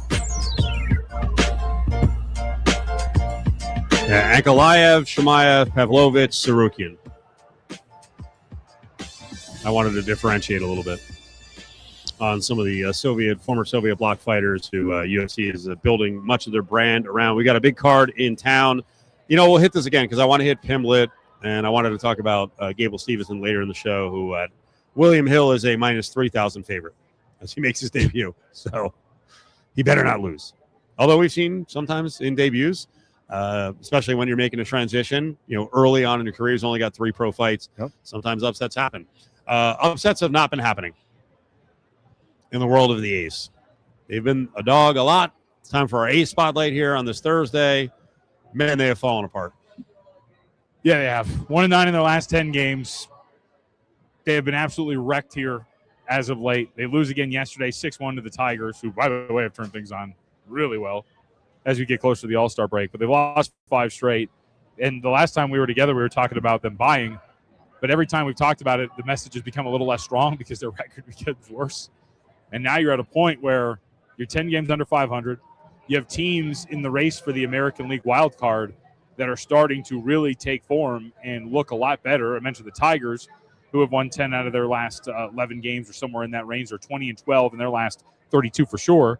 The Red Sox have won 6 straight after another win today. It's looking pretty bleak for you right now if you're the Athletics, considering some of your direct competition and the way that they're playing right now. So what do you do? I think you change tack, don't you? You sell. Well, I think you can buy, and you're not just playing for this year. If you want to be aggressive. I think the most important thing is anyone who's out there, you need to be involved in or with, just in case. And a lot of that has to do with starting pitching because they have some pitchers on the way. It looks like Gage Jump could be a guy who could be in the rotation for a long time. Hopefully Jamie Arnold is going to be that guy. Hopefully Lynn, who bumped up to Vegas in AAA, but then went down with a lack of health. Hopefully he's going to be one of the guys. And by the way, the MLB baseball draft, I think they probably need to be drafting a bunch of pitchers because, man, oh, man, they have hitting prospects freaking galore. And then that's the question. You could actually sell high with some of your prospects because, it's ridiculous with a team that's 10 games under 500 to say that you have a log jam of prospects, but they actually do on the hitting front. Yeah. Like they have their infielders. If if JKG is for real, you already have Kurtz at first. But if DeVries is real, Tommy Tanks is hitting the hell out of the ball here in Vegas. Like you're starting to build so much depth. And also, while you, as an organization, you know the true assessment of what you have, there might be some guys where they're like, "Whoa, okay, this is a lot more than we expected. Maybe we need to sell now." Sure. They get stuff back that could help you out in the future as well. When you're talking about the near future, I should say, as opposed to long term. But it does seem. I'm sorry to cut you off. Jeff Passan wrote a story on ESPN.com about the top 50 trade candidates around Major League Baseball, and for like most guys, it was like 9 teams would be candidates to trade for some of these. In this case, pitchers, and he mentioned as high as Tarek Skubal, Joe Ryan, Reed Detmers, Freddie Peralta, Robbie Ray, Seth Lugo, Mitch Keller, Zach Gallen, Eddie Cabrera, Sandy Alcantara. Yeah, I mean, if the cost was right, and obviously with Skubal, then you are giving up. Like DeVries is probably going in the deal. Sure, but Reed Detmers is attainable. And again, I'm an Angels guy, so I want them to sell these off. There's been reports that they're not going to, but some of these pieces, I would rather go for a Reed Detmers type than Freddie Peralta, Robbie Ray. Some of these guys, what they are. And that's the problem is the rental pitcher who isn't going to cost you a whole lot. Now you've fallen so down in not necessarily the standings, and they're still within hailing distance of the wild card. But I mean, they've just played so badly lately that it changed. To me, it changed everything in terms of being aggressive. I mean, I think there's that. I also just think it's the general, all of your competition is playing better. The Red Sox and the Tigers are going to be playoff teams, I think. And that changed within the span of a week and a half, 2 weeks. We got more tickets to give away. This is a good one. Martin Lawrence is playing this weekend here in Vegas Resorts World on the 11th. So right around the corner on Saturday. Caller 7 right now. You can get your tickets at AXS.com, and you can win a pair right now. 364-1100. Martin Lawrence, Resorts World, 364-1100. Caller 7.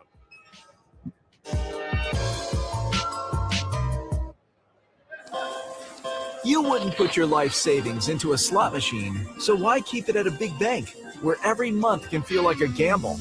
At One Nevada Credit Union, we aren't playing games with your money. You get stability, local service, and better rates. Stop pulling the lever and hoping for the best. Switch to One Nevada Credit Union. Don't gamble with big banks.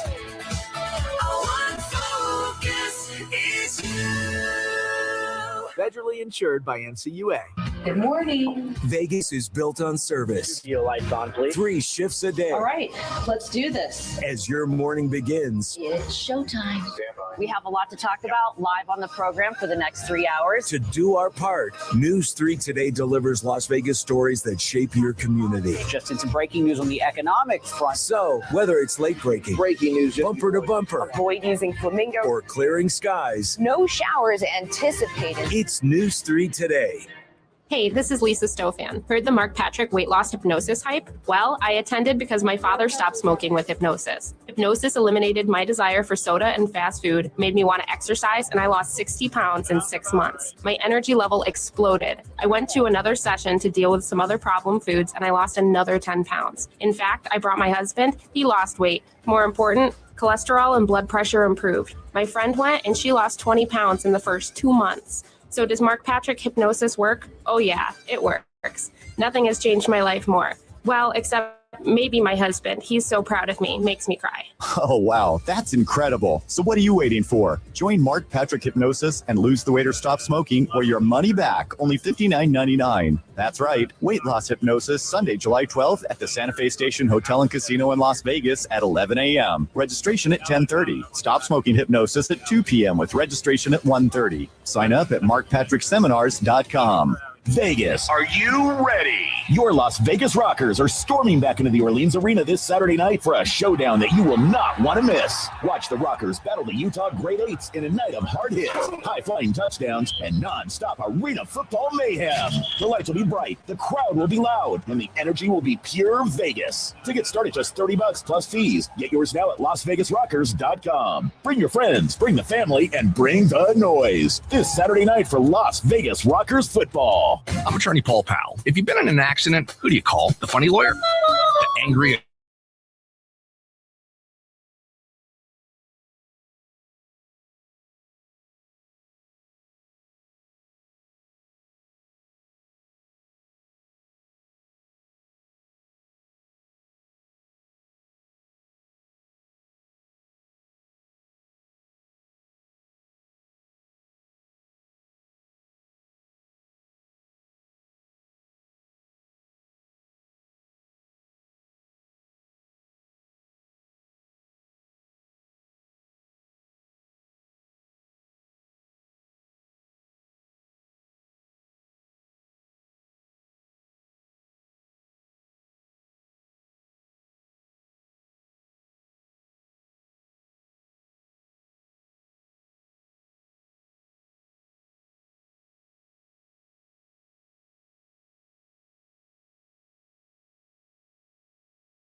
It's Cofield and Company on ESPN Las Vegas and ESPN Reno. All right, rolling on here on this Thursday. Every Thursday we get a chance to talk to Ray Brewer. I'm very sad. Ray's not here. We usually get Ray for like 45 minutes face-to-face. There's always a lot to get into on the local scene. Ray, of course, from the Las Vegas Sun. JBT is here. We're at Thomas and Mack. What's going on, Ray? How are you guys today? We're good. I was just mentioning I'm sad that I'm not seeing you face-to-face here, my friend. Well, you don't know, but secretly I've been looking at your picture all day, so I feel like I still got a good dosage of Steve today. Well, you don't know that I was looking at your videos from your media days, so I got my fill of Ray Brewer. That was quite the production. Can you tell people about what you guys do with the Sun for media days for football? Yeah, so at the Sun, we love high school football, and we understand that, 98% of kids don't get to play at the next level. So about 15 years ago, I came up with this crazy idea to have like a high school football media day and have it mirror what you see for like the Mountain West Conference or the SEC, and to help give kids a memory. And thankfully for us, Red Rock has opened its doors and allows us to use some of their meeting rooms. And we set it up just like you would see it at a college media day, right? You go get your picture taken, a nice portrait. You go to a press conference style interview where you're behind the podium and I'm asking questions. And really cool. The Raiders were there this year talking to the kids, taking pictures of them. And it's, again, for kids going on to the next level, maybe it's media training, but for the vast majority that won't get to play again, especially for some of those kids from some of those at-risk schools, it is a really, really cool deal, and I'm thankful that everybody helps us. Did I see Nolan Kurhorst was asking for a kicker, and then lo and behold, there was a kicker? Yeah, well, and then the school, he's at Faith Lutheran. They've got probably the best kicker in town, Liam Radke, who Nolan trains, and Faith ended up bringing Liam. They were the last team of the day. So we had a kicker from Western, and then this bell cow from Faith Lutheran. I was going to ask, I saw a great conversation with you and a cornerback for the best high school program in the Vegas Valley, the Bishop Gorman Gales, Hayden Stepp. What were you talking with him about? He's going to Oregon? He's going to Oregon. And so the cool thing for me is I remember when that kid debuted on the varsity as a freshman, won a job as a DB, and to play freshman football when we were, as a freshman to play varsity, Steve, when you and I were kids in the 80s and 90s was the best of the best. To do it modern-day Gorman is virtually impossible, right? You've got to be a real stud. He started since day one as a freshman at Gorman, really lengthy and long and skinny, and he's just blossomed into his body. Still has he's a four-star recruit, still has plenty of opportunity to put muscle on, and a fun conversation, man. I really, really enjoy talking to that kid. Going through some of your videos, Ray, I've kind of noticed there is a small theme where there's a lot of power conference teams being named, right? BYU commits, Oregon commits, UCLA. In your time since doing these media days, how much has it changed in terms of talking to kids and the level of program they're committing to? Has it seemed that in your long time covering the Vegas Valley that power conferences are coming out here more and more? So it all started with Steven Jackson. He kind of flew under the radar at El Dorado in the late 90s, early 2000s. Went to Oregon State, started as a true freshman in Oregon State, was really, really good. And I think people were like, well, what are we missing in Vegas? Where did the Steven Jackson kid come from? And they started recruiting our valley a little more. And then Bishop Gorman built its Summerlin campus, which has a football stadium and complex that looks like a major college campus. And Tony Sanchez comes and they start building, what you could argue is the greatest high school football program in America, or one of the top 5. And now coaches are jumping over each other to get here. And it's not just for Gorman players. I tell anybody, Gorman staff, Brett Browner right now, they do a great job of pointing coaches in other directions to recruit kids. And, you go to my videos, the Shadow Ridge kid, Colton Richter is going to Washington State, right? Arbor View, tight end, UCLA, wide receiver, Texas A&M, wide receiver, UNLV, quarterback, Oregon State. So we've got some Jimmies and Joes here for sure. Who's the kid at Liberty, a running back who's going to BYU? Yeah, his first name is Ezra, and we could be here, Steve, for 3 hours over 12 weeks, and I couldn't say his last name. It's a Polynesian last name, but he's another kid that started at day one as a freshman at Liberty, which, in 2019 beat Gorman, has been nationally ranked, travels the region playing games. So to play at Liberty is quite an accomplishment. He played there since, his youth days. He grew up in their feeder program, and he's just a great running back with the ball, man. Really hard and aggressive. It takes a special kid to want to, go in between the tackles and at the same time could pop out and take one long on you. And he definitely fits the bill. Going to BYU, which, BYU's throwing around some good NIL money now. Last time you were in, I don't think UNLV had made many inroads into commits for this coming class, but they actually did the last couple of weeks. How do you think they've done? And then what's the reaction from the community in terms of the way this UNLV football staff is attacking Vegas? Well, the coaches definitely see more presence in the last 3 or 4 years with them stopping by to check things out. A great example is the kid from Las Vegas High School, whose name I cannot remember, but a defensive lineman who didn't have much recruiting interest. They camped over at UNLV. Staff loved him, got to know him a little bit, offered him, and now he's going there. Big-bodied defensive lineman. And you could say, okay, well, hey, this kid's got some potential. So to their credit, they're doing a good job of, we talked about this 2 weeks ago, but they're bringing on a lot of good high school kids, both locally and regionally. Steve, and this is crazy saying this because I've been here my whole life. I know big nights at Sam Boyd Stadium, the 2-win seasons, and sniffing a bowl game appearance like in 2012 when they went to the Heart of Dallas Bowl with Caleb Herring and played North Texas was like, Hall of Fame, school Hall of Fame worthy type of run. But after, winning 3 games the last 3 years, going to the Mountain West Championship game, going to 3 straight bowl games, you got to whet your appetite for a little more. And as odd as it sounds, another bowl game, win or lose, just wouldn't be satisfying. They've got a good team. They've got a schedule that they can navigate. They can win the Mountain West. And there's some projections that have them going to the college football playoff. So if they don't reach that, we should be disappointed. And at the same time, we, Las Vegas, UNLV graduates, football fans, they ought to show up and cheer for this team and root for them because this could be just one of those seasons that we'll never forget. I mean, you've got a 5-star. If you would have told me 10 years ago that UNLV's got a 5-star quarterback, Jackson Arnold, I don't care how he got here, that they'd be playing in a shared stadium with an NFL team, and they'd be on the cusp of a college football playoff, which we wouldn't know if it existed, I would have thought you were crazy. But this season is definitely in front of them, and there's some opportunity. How about the fact that along with the Jackson Arnold story is that he's replacing Anthony Calandria, who came here, transferred in from Virginia, who was a former 3-star, who then got stolen by Nebraska for more than $2 million.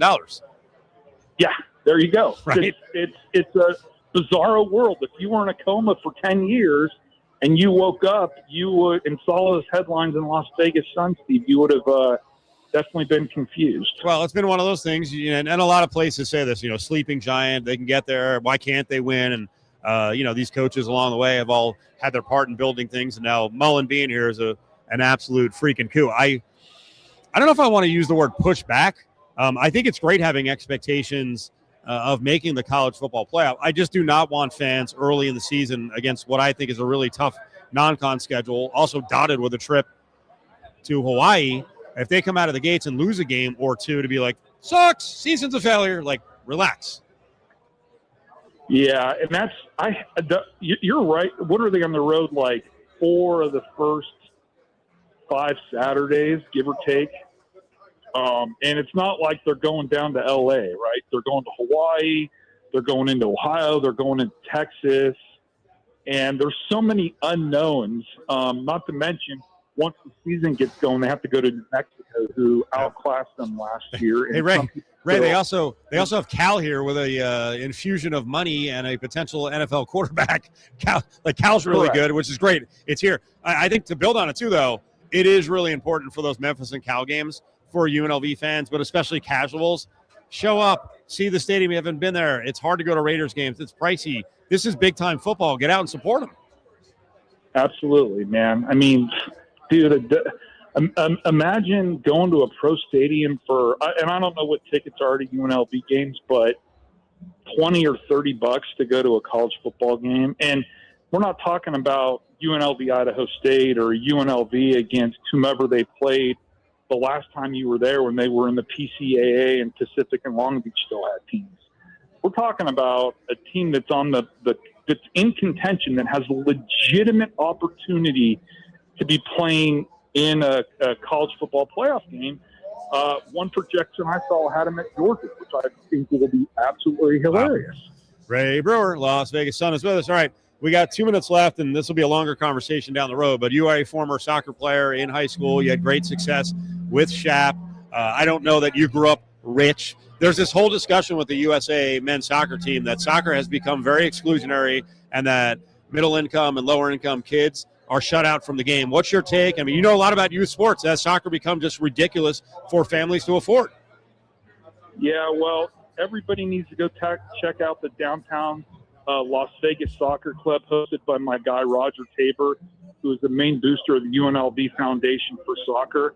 That downtown club is well coached, well organized, and it takes all kinds of inner city kids and really develop kids the right way. The fees are very, very low. He makes it almost free. I agree that people are in clubs, and you've heard Landon Donovan go on and say that the coaching's kind of backwards, but thankfully in Las Vegas we have that soccer club that Mr. Tabor runs that I think does a good job. But of course it is very pricey, and I coach a rec, and thankfully it's only $100. But if we were to play in our rec league's competitive leg, it would be uniform fees and coaching fees and park rental fees and road trips. And not only do I not want to invest that money that I may or may not have, I don't know if I have the time to invest in that for my kids. Yeah. Last 30 seconds. Ray, what did you play? What position did you play in soccer?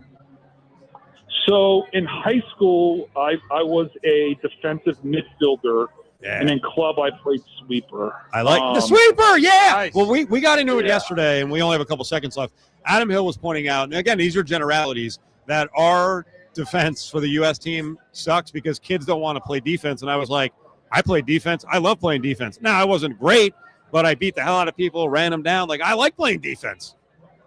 Yeah, and if you play defense the right way, there's a lot of good runs that you can make upfield to contribute to the attack. You saw Freeman had a goal in one of the qualifying games.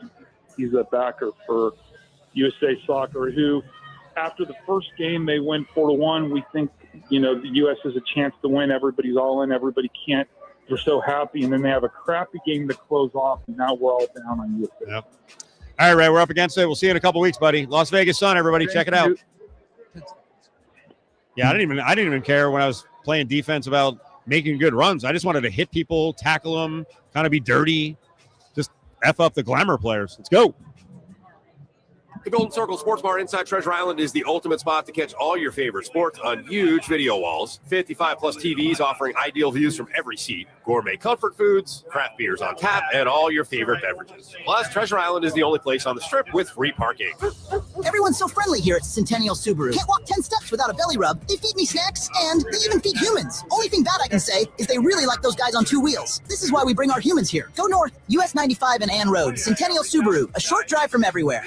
The 2026 NBA Summer League. That's right, NBA fans. Here's your chance to show how much you want NBA basketball in Las Vegas by simply showing up and showing out on July 9th through the 19th at the NBA Summer League. Going down to Thomas Mack Center and Pavilion with the star-studded draft on tap and the brightest stars in the house. It's a no-brainer. General admission, reserved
Another hour here at the T&M. John Von Tobel, Cofield, Mateo is steering the ship down here. Connor doing a good job back on the board. Knock on wood, right? There's the jinx, right? Sorry, put the pressure on you, brother.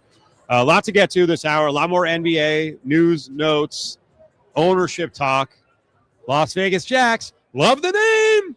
I don't know that was really the main focus. That should have come out of that was it. But people got very worked up about that. We were just talking college football because UNLV kicks off here, and I think it's 51 days. They got Memphis in town. And there's a lot of stories to be told about this UNLV roster. Much of the national attention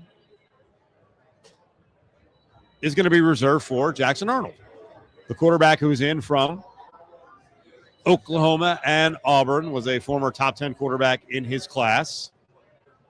And I know CBS Sports did a good feature on Jackson Arnold and what this opportunity is like here in Vegas, a place that, probably, as Ray Brewer was saying last hour, 5 years ago, you would never imagine a former top 10 quarterback landing in Vegas, but they've got a quarterback guru and his sidekick and Dan Mullen and Corey Dennis. When it speaks to what you've always talked about when it comes to this new era of transfer portal and the ability to switch schools is I think a lot of people look at it and just go, why can't you just stick it out? You stink, don't move around, all these sort of things. And you look at Jackson Arnold and and what he has gone through when it came to Oklahoma, the situation he was put in there, the wide receiver injuries they had to suffer through, and then ultimately affected his level of play. Transferring to Auburn, where he figured, hey, I'm in a pretty good situation. It's an SEC school. I can improve. And then all of a sudden, you're kind of part of the situation, which is the fall guy for a new regime coming in. And when a new regime comes in, they want their own people. So it seems like that's going to be a spot where maybe you're not welcome as strong, but that you're not welcome in the sense of being the guy. And so what do you do? You get back in the portal. You try to find somewhere again that might work for you. And it just so happens that UNLV opens up with the surprise of Calandria deciding to head off to the Big Ten. So I think that he is a really good story for, like we've talked about with Keyshawn Hall, going around, moving around, but doing it for, I guess we'll call it the right reasons. But also, as they note in the piece, nothing's given. You are not only, it's not given with where you originally recruited. It's not a given where you end up the first time in the transfer portal. And it is not given here as you are locked into a quarterback battle with Alex Orji for a team that has very high expectations when it comes to the end of the season. I mean, the quarterback position is so heightened, too. The window's so small for you to achieve and establish yourself. And that's why you see quarterbacks bouncing around. Now you've got situations, there are multiple schools where there are reclamation projects who have bounced to 2 and 3 spots. They landed a spot, then they still bring in another guy, and you're like, okay, who the hell is starting? It's the most competitive position, and it's the most important position. Your team's season hinges on someone playing well. Let's do this. Because I see it all the time. Like, Jaden Rashada has become this laughing stock for people. He's the kid who, again, was another top 10 quarterback. He committed, decommitted. He's bounced around. He was at Sac State, Georgia, commit to Miami, Florida, Arizona State. Now he's at Mississippi State. And I see people hating on that kid all the time. Put yourself in the shoes of being what you believe you are, a high achiever at your job. Say you have a sales job, right? I'll go to a job that we see everywhere in town, right? Sales job. I'm not going to say low-level sales job. I actually did it at one point. A car salesman. You don't think there are car salesmen who are like, hey, I'm at a place, I'm not feeling it, I got to leave. Or I need to find a place that I jive better with, or a boss that works with me better, or the desk works with me. Like, I think everyone has jobs where, lots of people love jobs, not everyone. Lots of people love jobs where the mix isn't right and you need to bounce around. And frankly, that's more of a new era thing.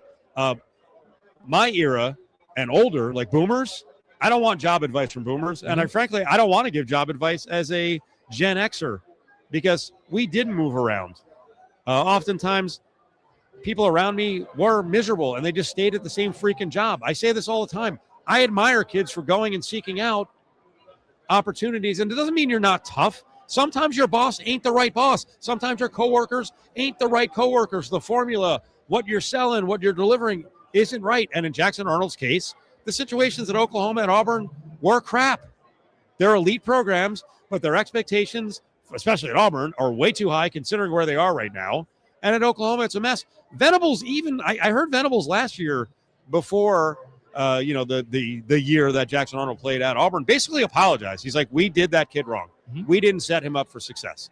So if the coach understands that, I don't understand why it's become so popular to hate on kids who bounce around trying to find the right spot. Because then there are the stories like the UNLV-related stories, John, as you mentioned, Keyshawn Hall and Anthony Calandria.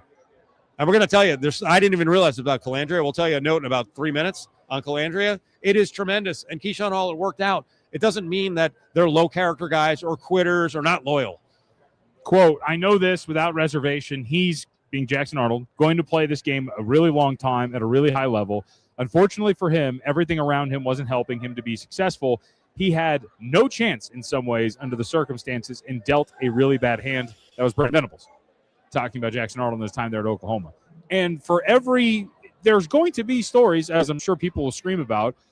Yes, there are some bad actors. Yes, there are kids who are maybe going to either take advantage of the portal, be given bad information, or support, whatever you want to call it.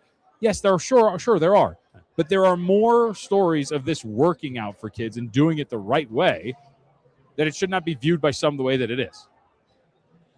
There are guys who bounce around needlessly and bail after every single year, and that's not super smart. I think Jackson Arnold's found the mix. I believe in Mullen and Dennis. Why? Well, we know Mullen's history over the years and working with quarterbacks. He's worked with 6+ who have been highly successful. I probably don't even have the number right, but just based on last year, Anthony Calandria came in and was kind of a lost cause in terms of his discipline on the field. He was a mess. And they got him to play efficient football. He was the Mountain West Conference Offensive Player of the Year. And he was one of the most important parts of that team getting to where it got. And in the end, people kind of figured him out.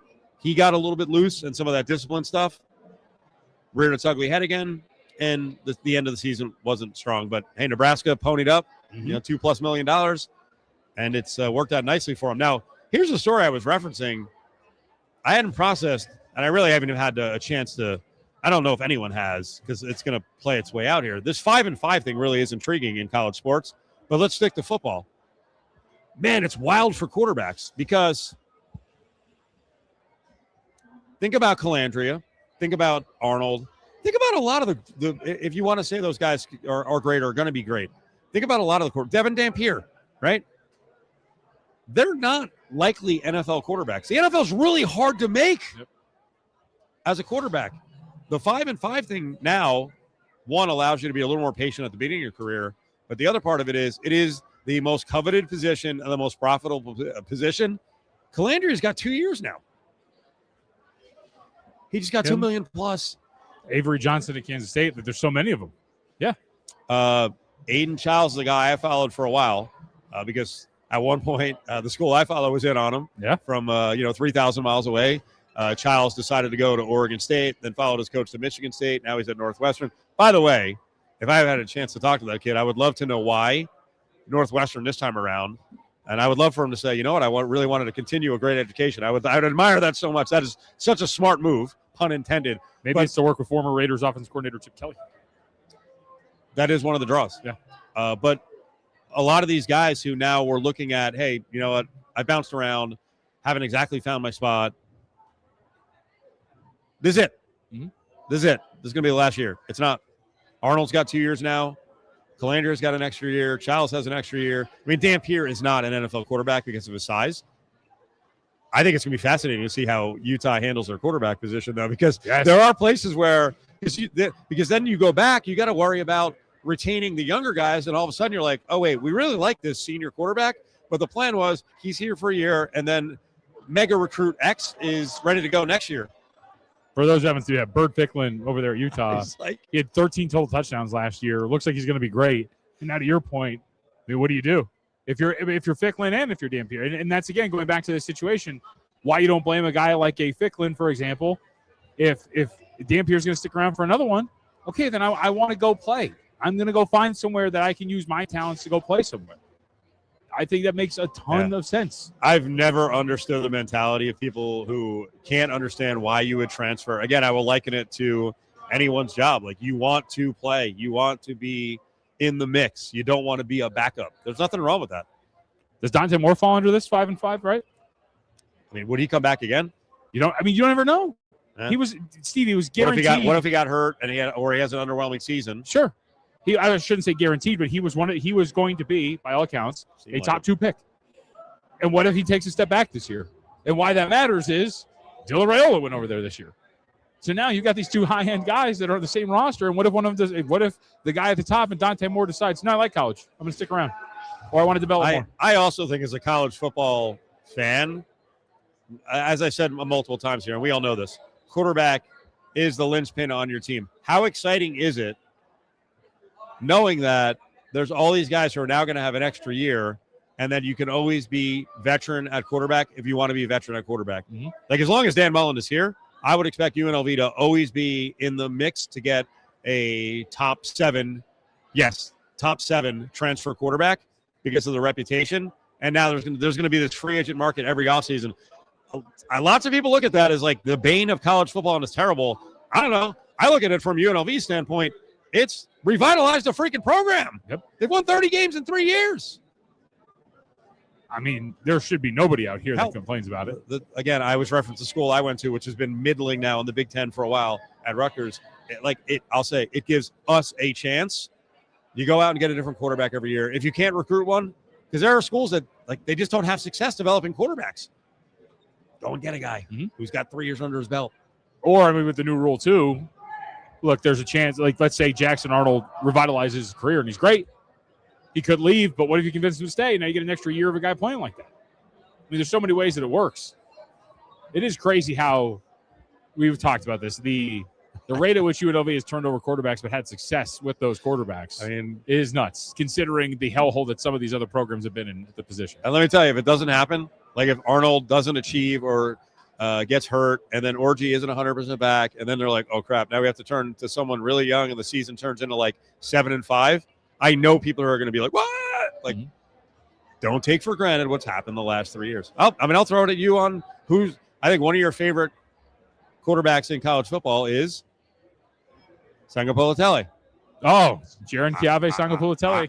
I don't know if he's going to be at Cal. I think they've got money and they've got a poly connection at coach, but if he has a monster year and say they go 7-5, you don't think there's going to be 15 super power schools who are $5 million, let's go. I would back up the truck. What if, we'll paint, this is a hyper specific scenario because we're talking about Dampier. What about his old coach, Kyle Whittingham? Bryce Underwood goes out there, doesn't perform well. And then you have Jaron Chiave Sangapolatelli, I just love saying his whole name, who's just giant with a huge arm, has a massive year for Cal. And a program like Michigan can't back up whatever truck needs to be backed up to go and get him to go play there in the Big Ten. Yeah. College football's ruined. Okay, I guess. I don't know what you're watching. Right, but it's also better because you get quarterbacks like that when they move up to play at a higher level, to watch them in those big moments. No offense to Cal, I don't know what they're going to be able to do this year. I think they're going to be pretty good. But a quarterback to the level of JKS playing in a college football playoff would be great for everybody. And all you want a chance as a fan, all you want to find is a chance to win, a chance to build. Yep. And this gives you a chance. And you don't have to have billions. There's plenty of players to go around. Yes, Ohio State and Michigan and Alabama and Texas Tech are going to spend tens of millions of dollars on their roster. There are thousands of players. You can put together a team, with a decent budget. And I think these budgets will also be reined in a little bit here in the next couple of years. All you want to have is a chance to compete and win. Which brings us back to this discourse that has been going on for a couple of days now. I find it fascinating. I understand how algorithms work on social media. The more you read stuff and click on stuff, the more you're going to get it. I am getting so much USA Soccer on all of my platforms. And now I want to have this conversation with everyone. Jean's a great guy to talk to. This whole conversation about youth soccer in this country turning into a rich kid, which, by the way, it's because I'm rich. Alexi Lawless. I want to get to your family in a second. Alexi Lawless, who of course is one of the voices of U.S. soccer, whether you like it or not, he's been pushing back on this, and he said, "Hey, youth soccer, youth sports is a competitive market with businesses selling a product that obviously customers are willing to pay for. I'd love if soccer was free to all, but who's going to pay for all this free soccer? And that has set people off. Like, you don't have to make money on everything, Alexi. And yes, things can be publicly funded. Tax money can go to developing sports and getting kids involved in sports. I throw it to you. Your sons are how old? 7 and 4. Okay. Are you rich enough now to have your kids in 5 years playing club soccer? Have you even budgeted it? And here's the other thing. That's all they can play, John. Yeah. If your kid wants to play baseball, you shut up. Mm-hmm. You're playing soccer. You want to play football? No. You got to commit to soccer because that's what they're asking for. Right. By the way, it's a radio show. Relax. Everyone's like, there's a bar fight. There's lady's charging her phone. She's looking at you like, it's okay. We promise. Yeah. You shut up. But have you thought about this? Well, you know what? Stand up. Have you thought about this? This is a sad reality. Like, of course it is. I don't listen. I didn't have kids. I do okay, but I'm very cheap. I don't know what I would tell my kids. Be like, sorry, man, we're playing in rec leagues. Yeah, you got to develop that way. You're not playing in a freaking how much? $20,000 to play soccer. First of all, you're going to get more enjoyment out of playing 3 or 4 sports, and I'm not paying just for you to play soccer on Profiteer Guys Club. I mean, that to me is it. And that's the other thing. It doesn't have to be. Look, the level of players that play club sports and then move on to do high level things, or it's probably a higher percentage of what you play at rec league. But is it to the point where it's a necessity? Absolutely not. You can learn the game. You can have plenty of passionate coaches that teach you properly, and if you're committed as an individual, you have that passion. You can learn to do those sort of things. No, I would not budget for that. No, I would not be down for something like that. I'm with you, too, just the general thought of kids are better off playing different sports anyway instead of hyper-focusing on one individual sport for the rest of their entire lives. But your premise, which I like the most, is you don't always have to make a profit on things. And sometimes profit does not come in the form of money. Sometimes profit comes in the forms of developing a generation of kids that are healthier, better at the sport that you're talking about, and maybe even the trickle-down effect. Maybe the trickle-down effect of that is that eventually your nation's football club becomes better and more enriched with talent because you're actually investing, and that is the profit that you make from it. So I was mentioning earlier in the show in hour one for people who were not listening, and we know not everyone listens for the entire time. We're live here at the Thomas and Mack, lots of NBA coming up with the Summer League adjacent to us at the Pavilion and on the Thomas and Mack court proper. I was making the case earlier of what I feel like U.S. soccer on the men's side is, and I don't think you guys bought into my whole case about thinking you're, a big deal because in your neck of the woods, you're a big deal. But when you go and play on an elite level, you're not. I talked about, some whatever, Paducah, Kentucky, some dominant parochial school team. And then all of a sudden they step up and it's like, oh, wait, we're not that good. Even, we walk around town and around our county puffing out our chest.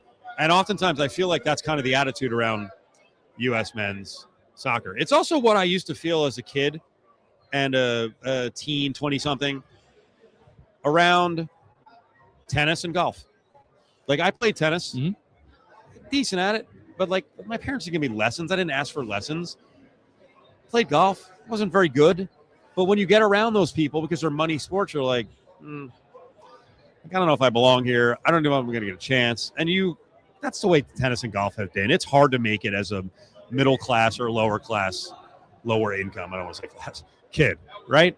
And that's, if that is the way soccer's going, I think that's really sad because I had a great time playing soccer as a kid. I do really think it is a cool sport. You learn a lot of lessons from it. Certainly from a cardio standpoint, it's great. Just competing is awesome. When we don't want any of these sports to be rich kid sports. I understand in the sports where there's facilities are issues or equipment is an issue, but soccer facilities and equipment, that's not an issue, really. That's what I get bothered by. It's almost like you're privatizing water to an extent where it's just, you should just be able to have a ball and 2 nets. You don't even need nets. When I was a kid, you would just put 2 garbage cans up together and say, once you kick it past that's a goal. You do it all the time in football too. You just need a football, and then that's the line of the end zone, and then you can play. And yes, are you somewhat limited to an extent? But to teach the game to kids, you don't need more than just that. Maybe throw in some shin guards so you don't get hurt. But outside of that, all you need is a ball. And you can find countless examples in other countries where they're not these highly developed clubs and facilities, and that you're learning out just playing amongst friends, family. And the passion's born from that. Skill is born from that. And then you go on to maybe move on to a higher level. But this need for it to start right away with some club where somebody is profiting off of it, that's where I think Lawless is missing the point. Hey, Connor, I'm going to set up Donovan 1 and 2. It's not specifically on the rundown in the section it's supposed to be in. I didn't put it in there. So I wanted to move on to just sort of the soccer. It's a weird sport in this country because it's also, as I say all the time, there's a kind of the soccer snoots. So while we talk about at the lowest levels, kids are being excluded from it, it almost seems like the folks who are involved in soccer at the highest levels kind of want it that way. They want it to be exclusive, and they're, like I said, they're kind of snooty. And listen, Christian Pulisic is right now a punching bag. It's the way he carries himself. He didn't perform well. He doesn't have people around him who understand or care to realize that optics are really important. But I think a lot of us, they don't care. They're like, whatever. These people don't know what they're talking about. We're talking sports. So most people have a decent take on sports, and optics are really important. And I'll tell you, Landon Donovan, going back, he's one of those guys I looked at and I was like, does this kid get it? And then he's kind of like a tiny, frail guy. He's an elite performer, but I don't know. I didn't really connect with him. And Pulisic kind of has some of that too. And Landon Donovan was on his podcast the other day, and he said, I made a lot of these mistakes. And he said, and you're going to hear it in the bite, like, there was a rock bottom for me, and I was the freaking punching bag. And he said it's nowhere near now. Like, with the internet, this Pulisic guy is getting it. But, man, he said a couple of things, and I was like, okay, now I especially get why the former players and some people around soccer are going and trying to crush. They're actually willing to put Pulisic up as the sacrificial lamb. Here's Landon Donovan talking about U.S. soccer and Christian Pulisic. It led me to therapy. It led me to take a look at my life and my career honestly for the first time. It allowed me to have massive, important conversations with people I love in my life about all things, not just soccer. And it changed my life forever in a positive way. So it was a real awakening. And by the way, this applies to all sports, right? Like, you fail when you're supposedly the king or the face of an organization. I mean, we are a vicious society now. Not 100%. Just us. I mean, come on. Some of these countries that have gone home fell short of their goals. What was the country? Was it Algeria? They were like, you're not flying back. Right. Get your own flights. Like, yep. Okay. But there's with all those profits and stardom, there's also a lot of responsibility, and you have to learn how to be an adult and how to lose the right way and how to be the leader on a club that is losing. I thought this was great. This is like real inside dope. As he talks about, this is this guy Pulisic's image, and this is why, like Carly Lloyd, I think this is part of the reason she was like, oh, I'm going to get me some now. I'm going at this guy.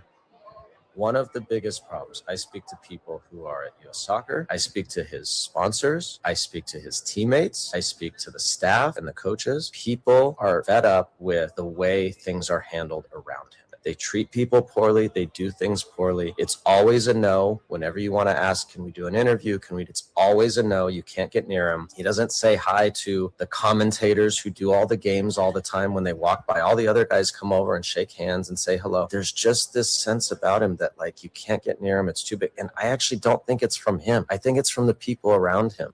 Yep. And that's the worst, when it's the people around the elite athlete who have convinced this guy he doesn't need to talk to anyone. I mean, come on. Now, some people might hear that. It's like, why do you have to say hi to the announcer? Why do you have to? You do. Because that's part of being a leader on the team. Again, I tie it to any regular job. How do most of us move forward in most jobs? Because you're a super high performer? No. Right. It's relationships. Because people like you. Yeah. It's because you're pleasant, or at least you're pleasant to the right people. You kiss the right ass.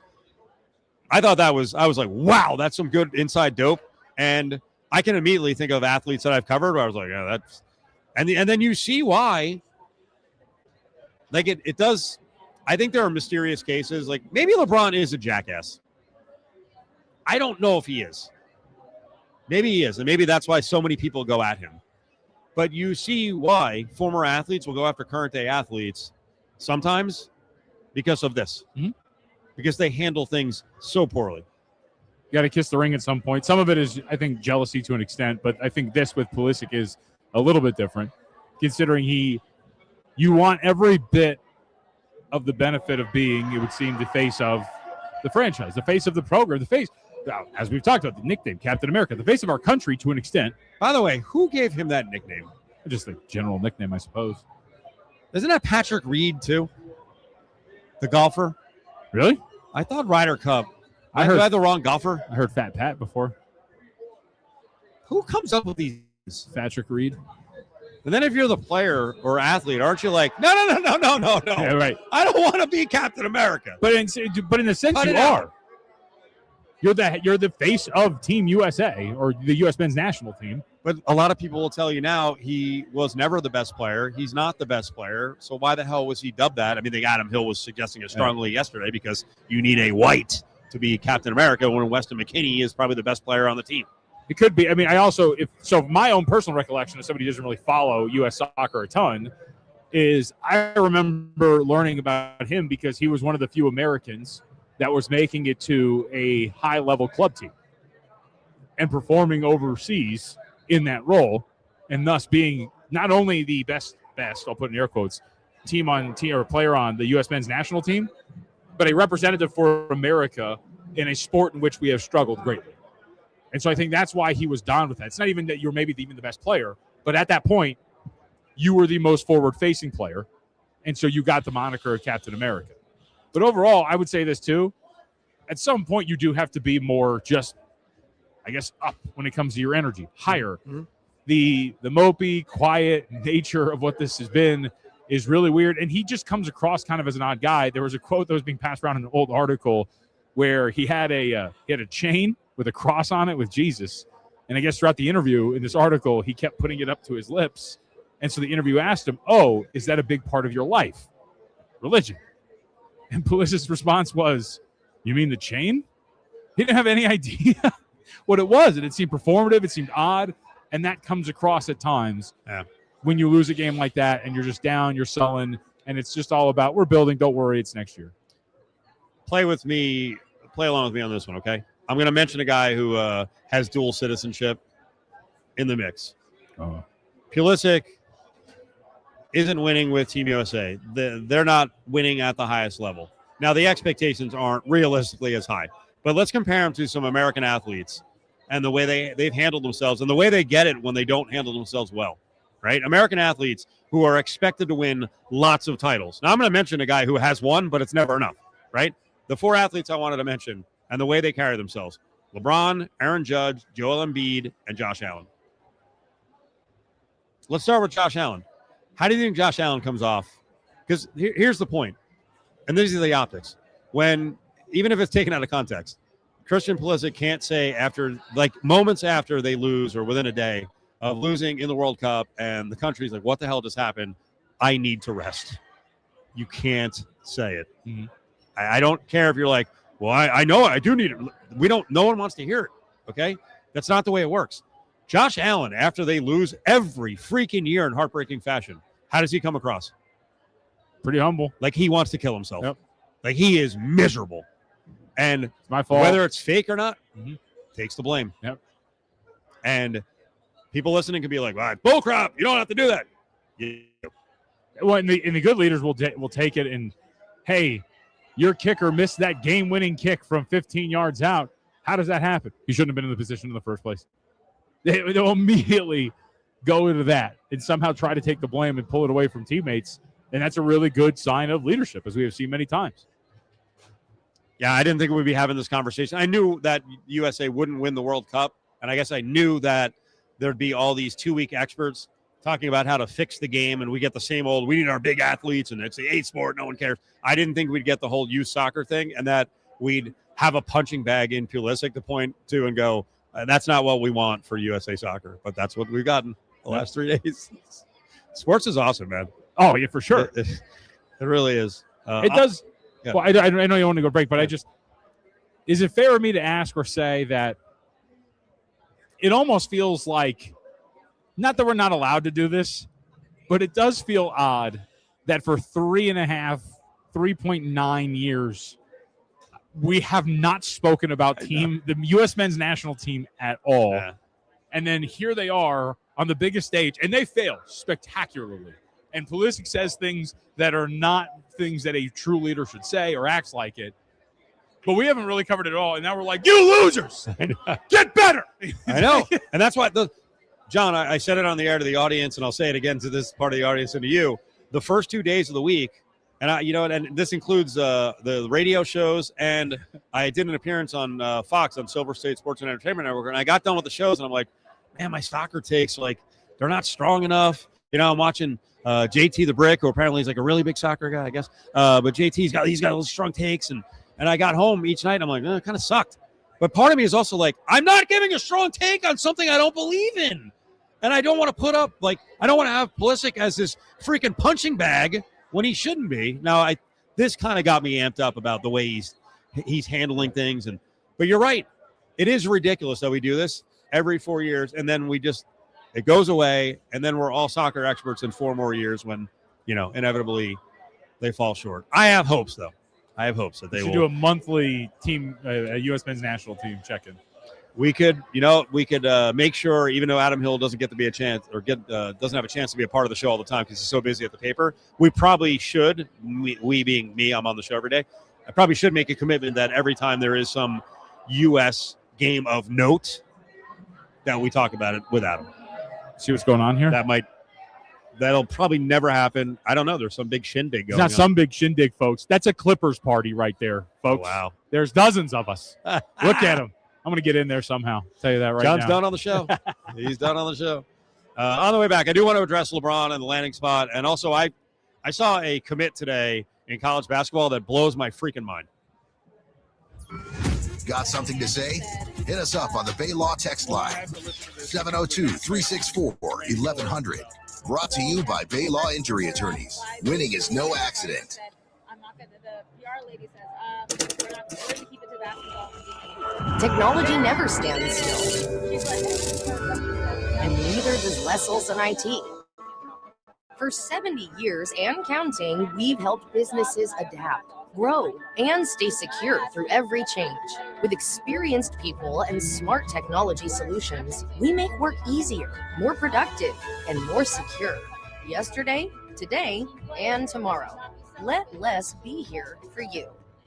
Join Mark Patrick Hypnosis and lose the weight guaranteed. Only $59.99. Hypnosis designed to destroy unwanted cravings, late day eating binges, boredom eating, and stress eating. Just go to markpatrickseminars.com. Joining over 500,000 others who have attended. The weight loss hypnosis is Sunday, July 12th at the Santa Fe Station Hotel and Casino in Las Vegas. Weight loss hypnosis at 11 a.m. Registration at 10:30. Stop smoking hypnosis at 2 p.m. with registration at 1:30. Sign up at markpatrickseminars.com. Patty Davidson here from BetMoneyHoney.com. Would you like to become an educated sports fan that also knows how to place a bet? How about a library of how games are played, how to make bets, and hot picks of the day? Join me at BetMoneyHoney.com. Vegas, are you ready?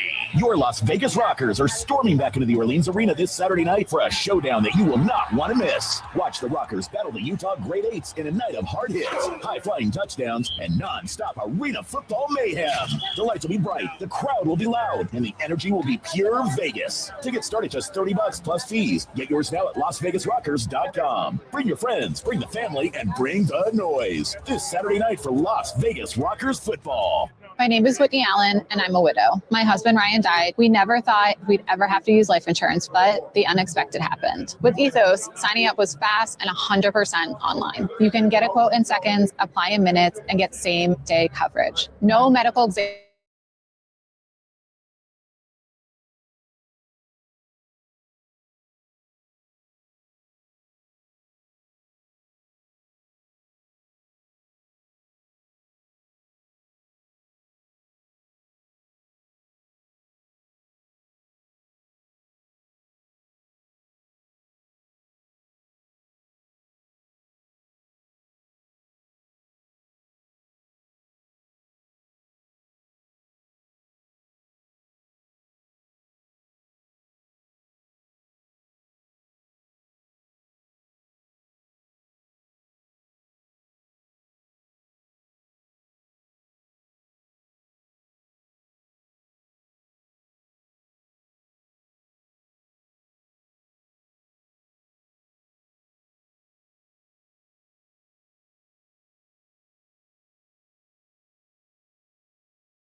some of the most recent comments.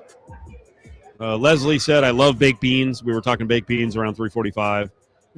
Larry said, JVT, where do I find the starting lineups for the Magic and the Hornets?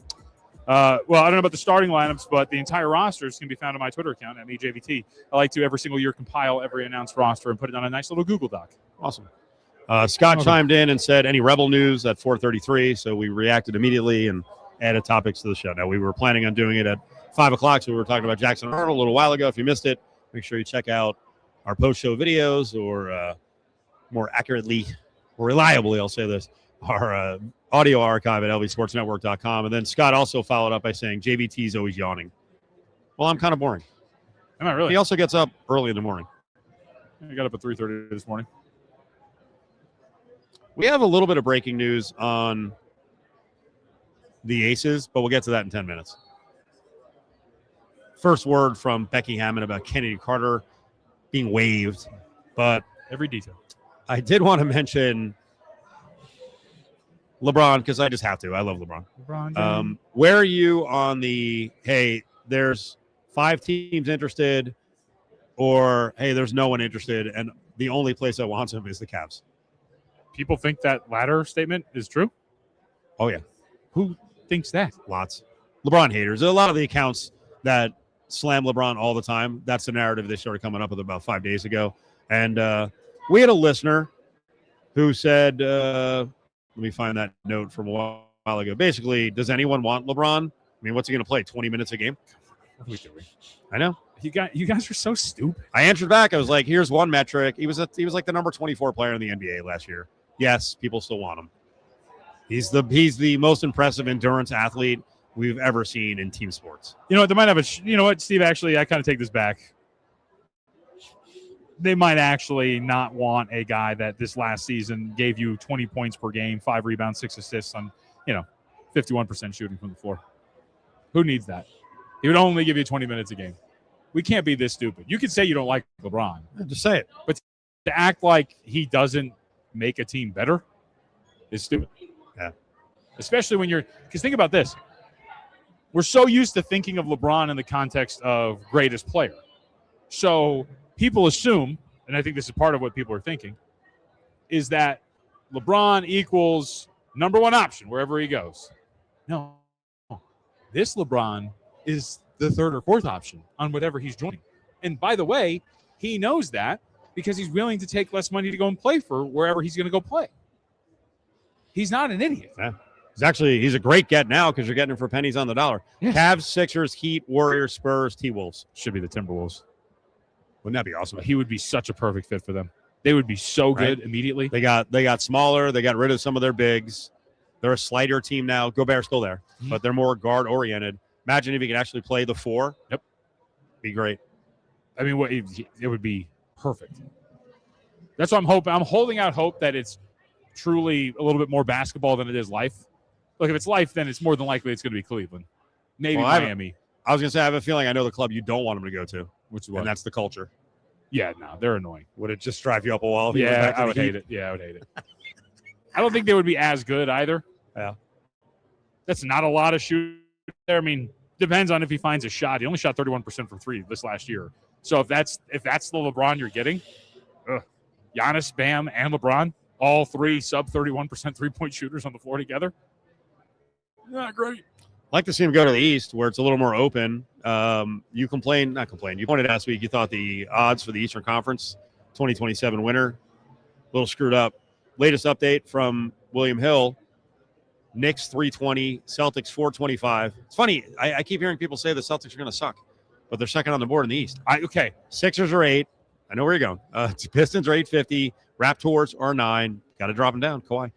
Heat right now are 9-1. Cavaliers are plus 950. I mean, that's pretty cool. Look at that. I mean, that's a lot of balance there. And if imagine if Halliburton comes back healthy, Pacers probably are not 16-1.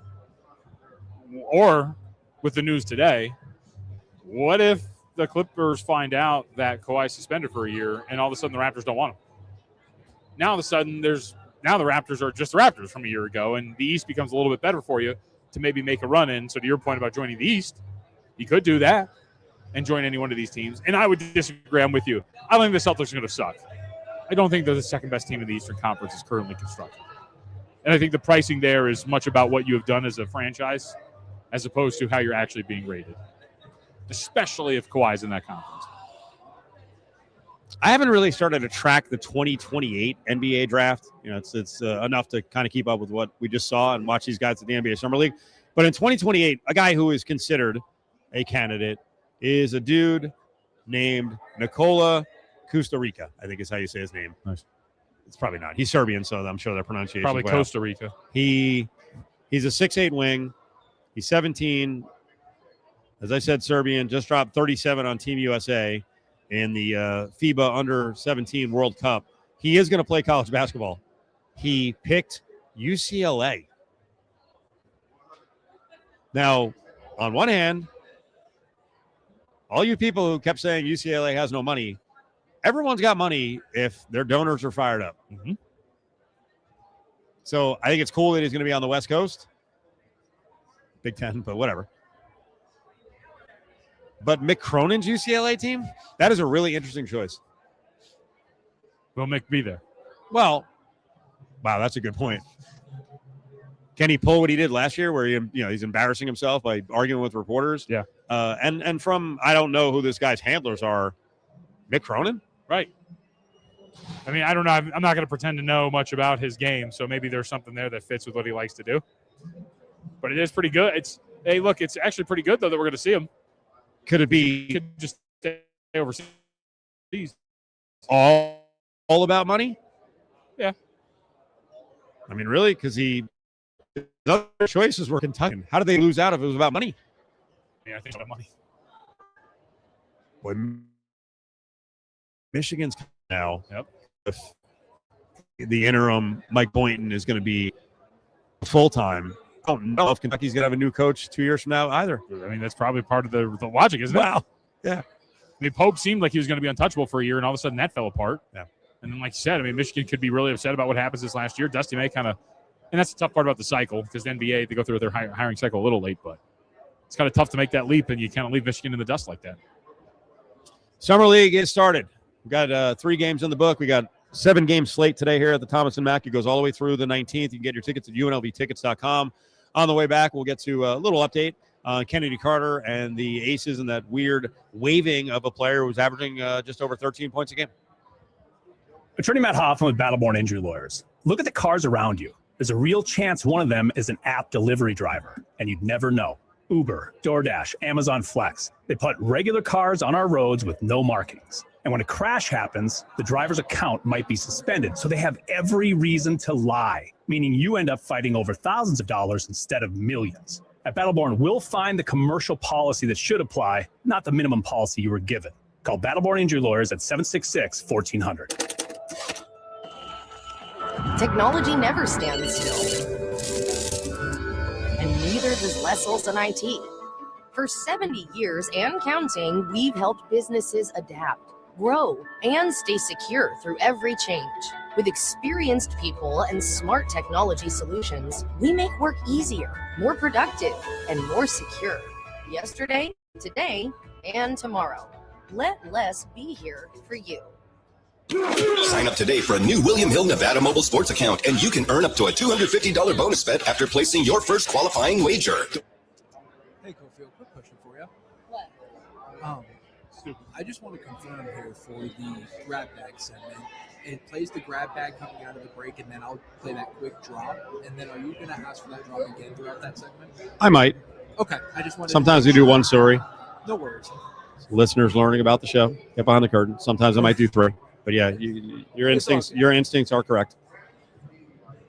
School district. We switched to a 4-star school that has robotics and a chess club, and my son has never been happier. CCSD offers choices when it comes to your child's school. You might be surprised to learn that there are open seats available across many schools in the Clark County School District, including high-performing 4- and 5-star schools. Open enrollment lets you choose the CCSD school that's right for your family, as long as they have seats available. You might even qualify for up to $1,000 to cover transportation costs. We are so happy that we got to choose a CCSD school that works for us. School registration is happening now for the 2026-2027 school year. Visit itsyourchoice.ccsd.net to search for CCSD schools with available seats. It's your choice. This message sponsored by the Clark County School District, aired in cooperation with the Nevada Broadcasters Association.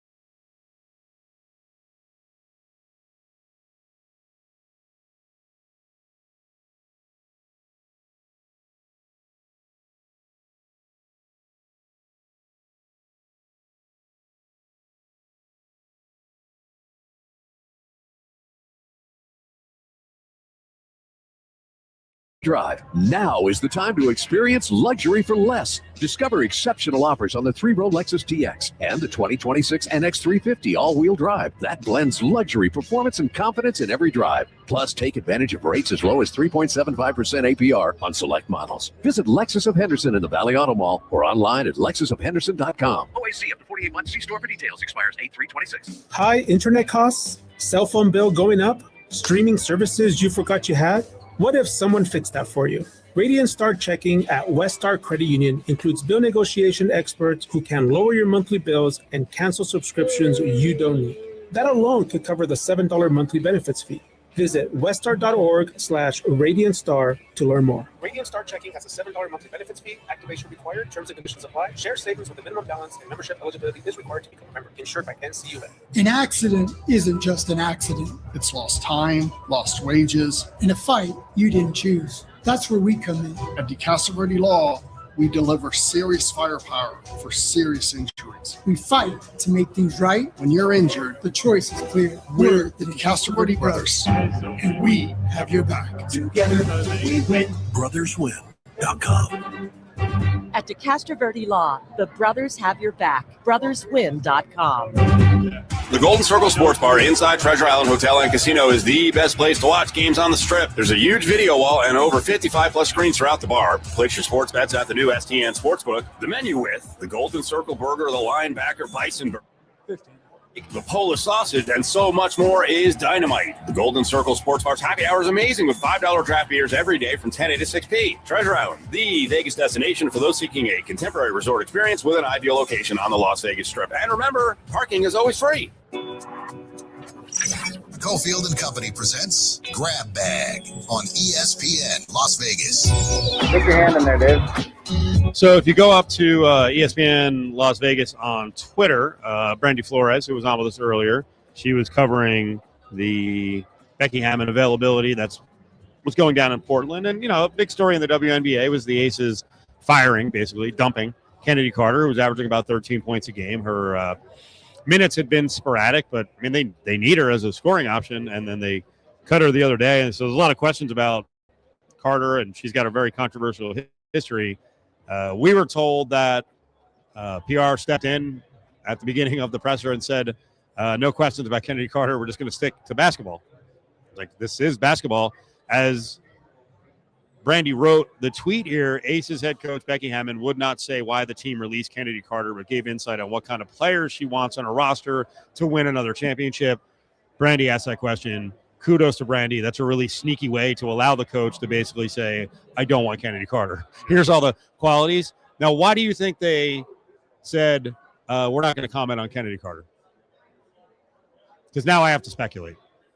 Because if you won't answer it. Assume that means that there are some questions behind like, the illness. Was it a suspension?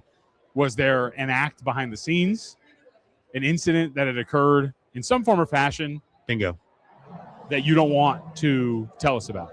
Is there some legal action pending? Mm-hmm. Was there an HR issue? I mean, that's what I got to run to. If you won't answer it, because it can't just be about basketball. Because if we're just talking about Kennedy Carter, we already saw details, according to the USA Today reporter, about hey, not being cooperative behind the scenes, not playing defense, going to social media and complaining about playing time. You could talk about all of that. And here's the other thing, not to be unfair to the Aces, but they have had HR issues in the past. So maybe they're extra careful now, right? I mean, you had De'Erica Hamby and that whole thing. Maybe they're extra careful now. They're like, hey, we got a lawyer up here because we don't know. Maybe a player on the team has pending action against Kennedy Carter. Maybe Kennedy Carter said, I'm going to sue you, Mm-hmm. So I don't know. That's where I'll run with it. I think because I don't really see any other reason why you wouldn't, unless it's just part of their formula, which is we don't air dirty laundry. We're not going to add to the story. We didn't tell you about it for 6 weeks and we're having problems with her. We're not going to tell you anything else. But that's the thing is, I don't know if it's you do more damage, but you did tell us you were having problems because of the way that you handled it this whole time. And then when you don't address it, you just leave it up to speculation, and there's reporting out there, as you mentioned. So, and by the way, you get ahead of the message. Callie at USA Today didn't make up the story. I'm sure she was given a lot of details by folks with the Aces. Yeah. So I don't. I never really get why you don't just address and just give us something. Back in the bag.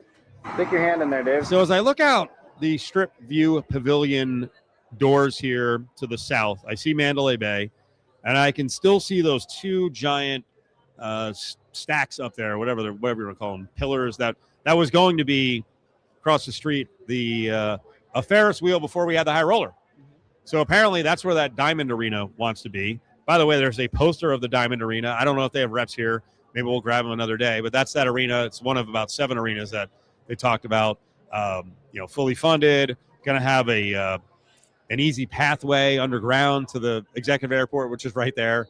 The location is pretty intriguing. The cool thing about that corner is if you're going down behind where the baseball stadium is and where the Trop used to be, you can actually get a pretty good look. Now, the doors were open today because a lot of the workers were leaving, and I was driving by it.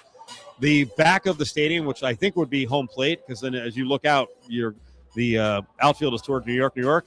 They've gotten a lot done. It's pretty neat. But that would be kind of a cool stadium district. I just don't know if the Las Vegas Jacks. Yeah. I don't even know how that would work.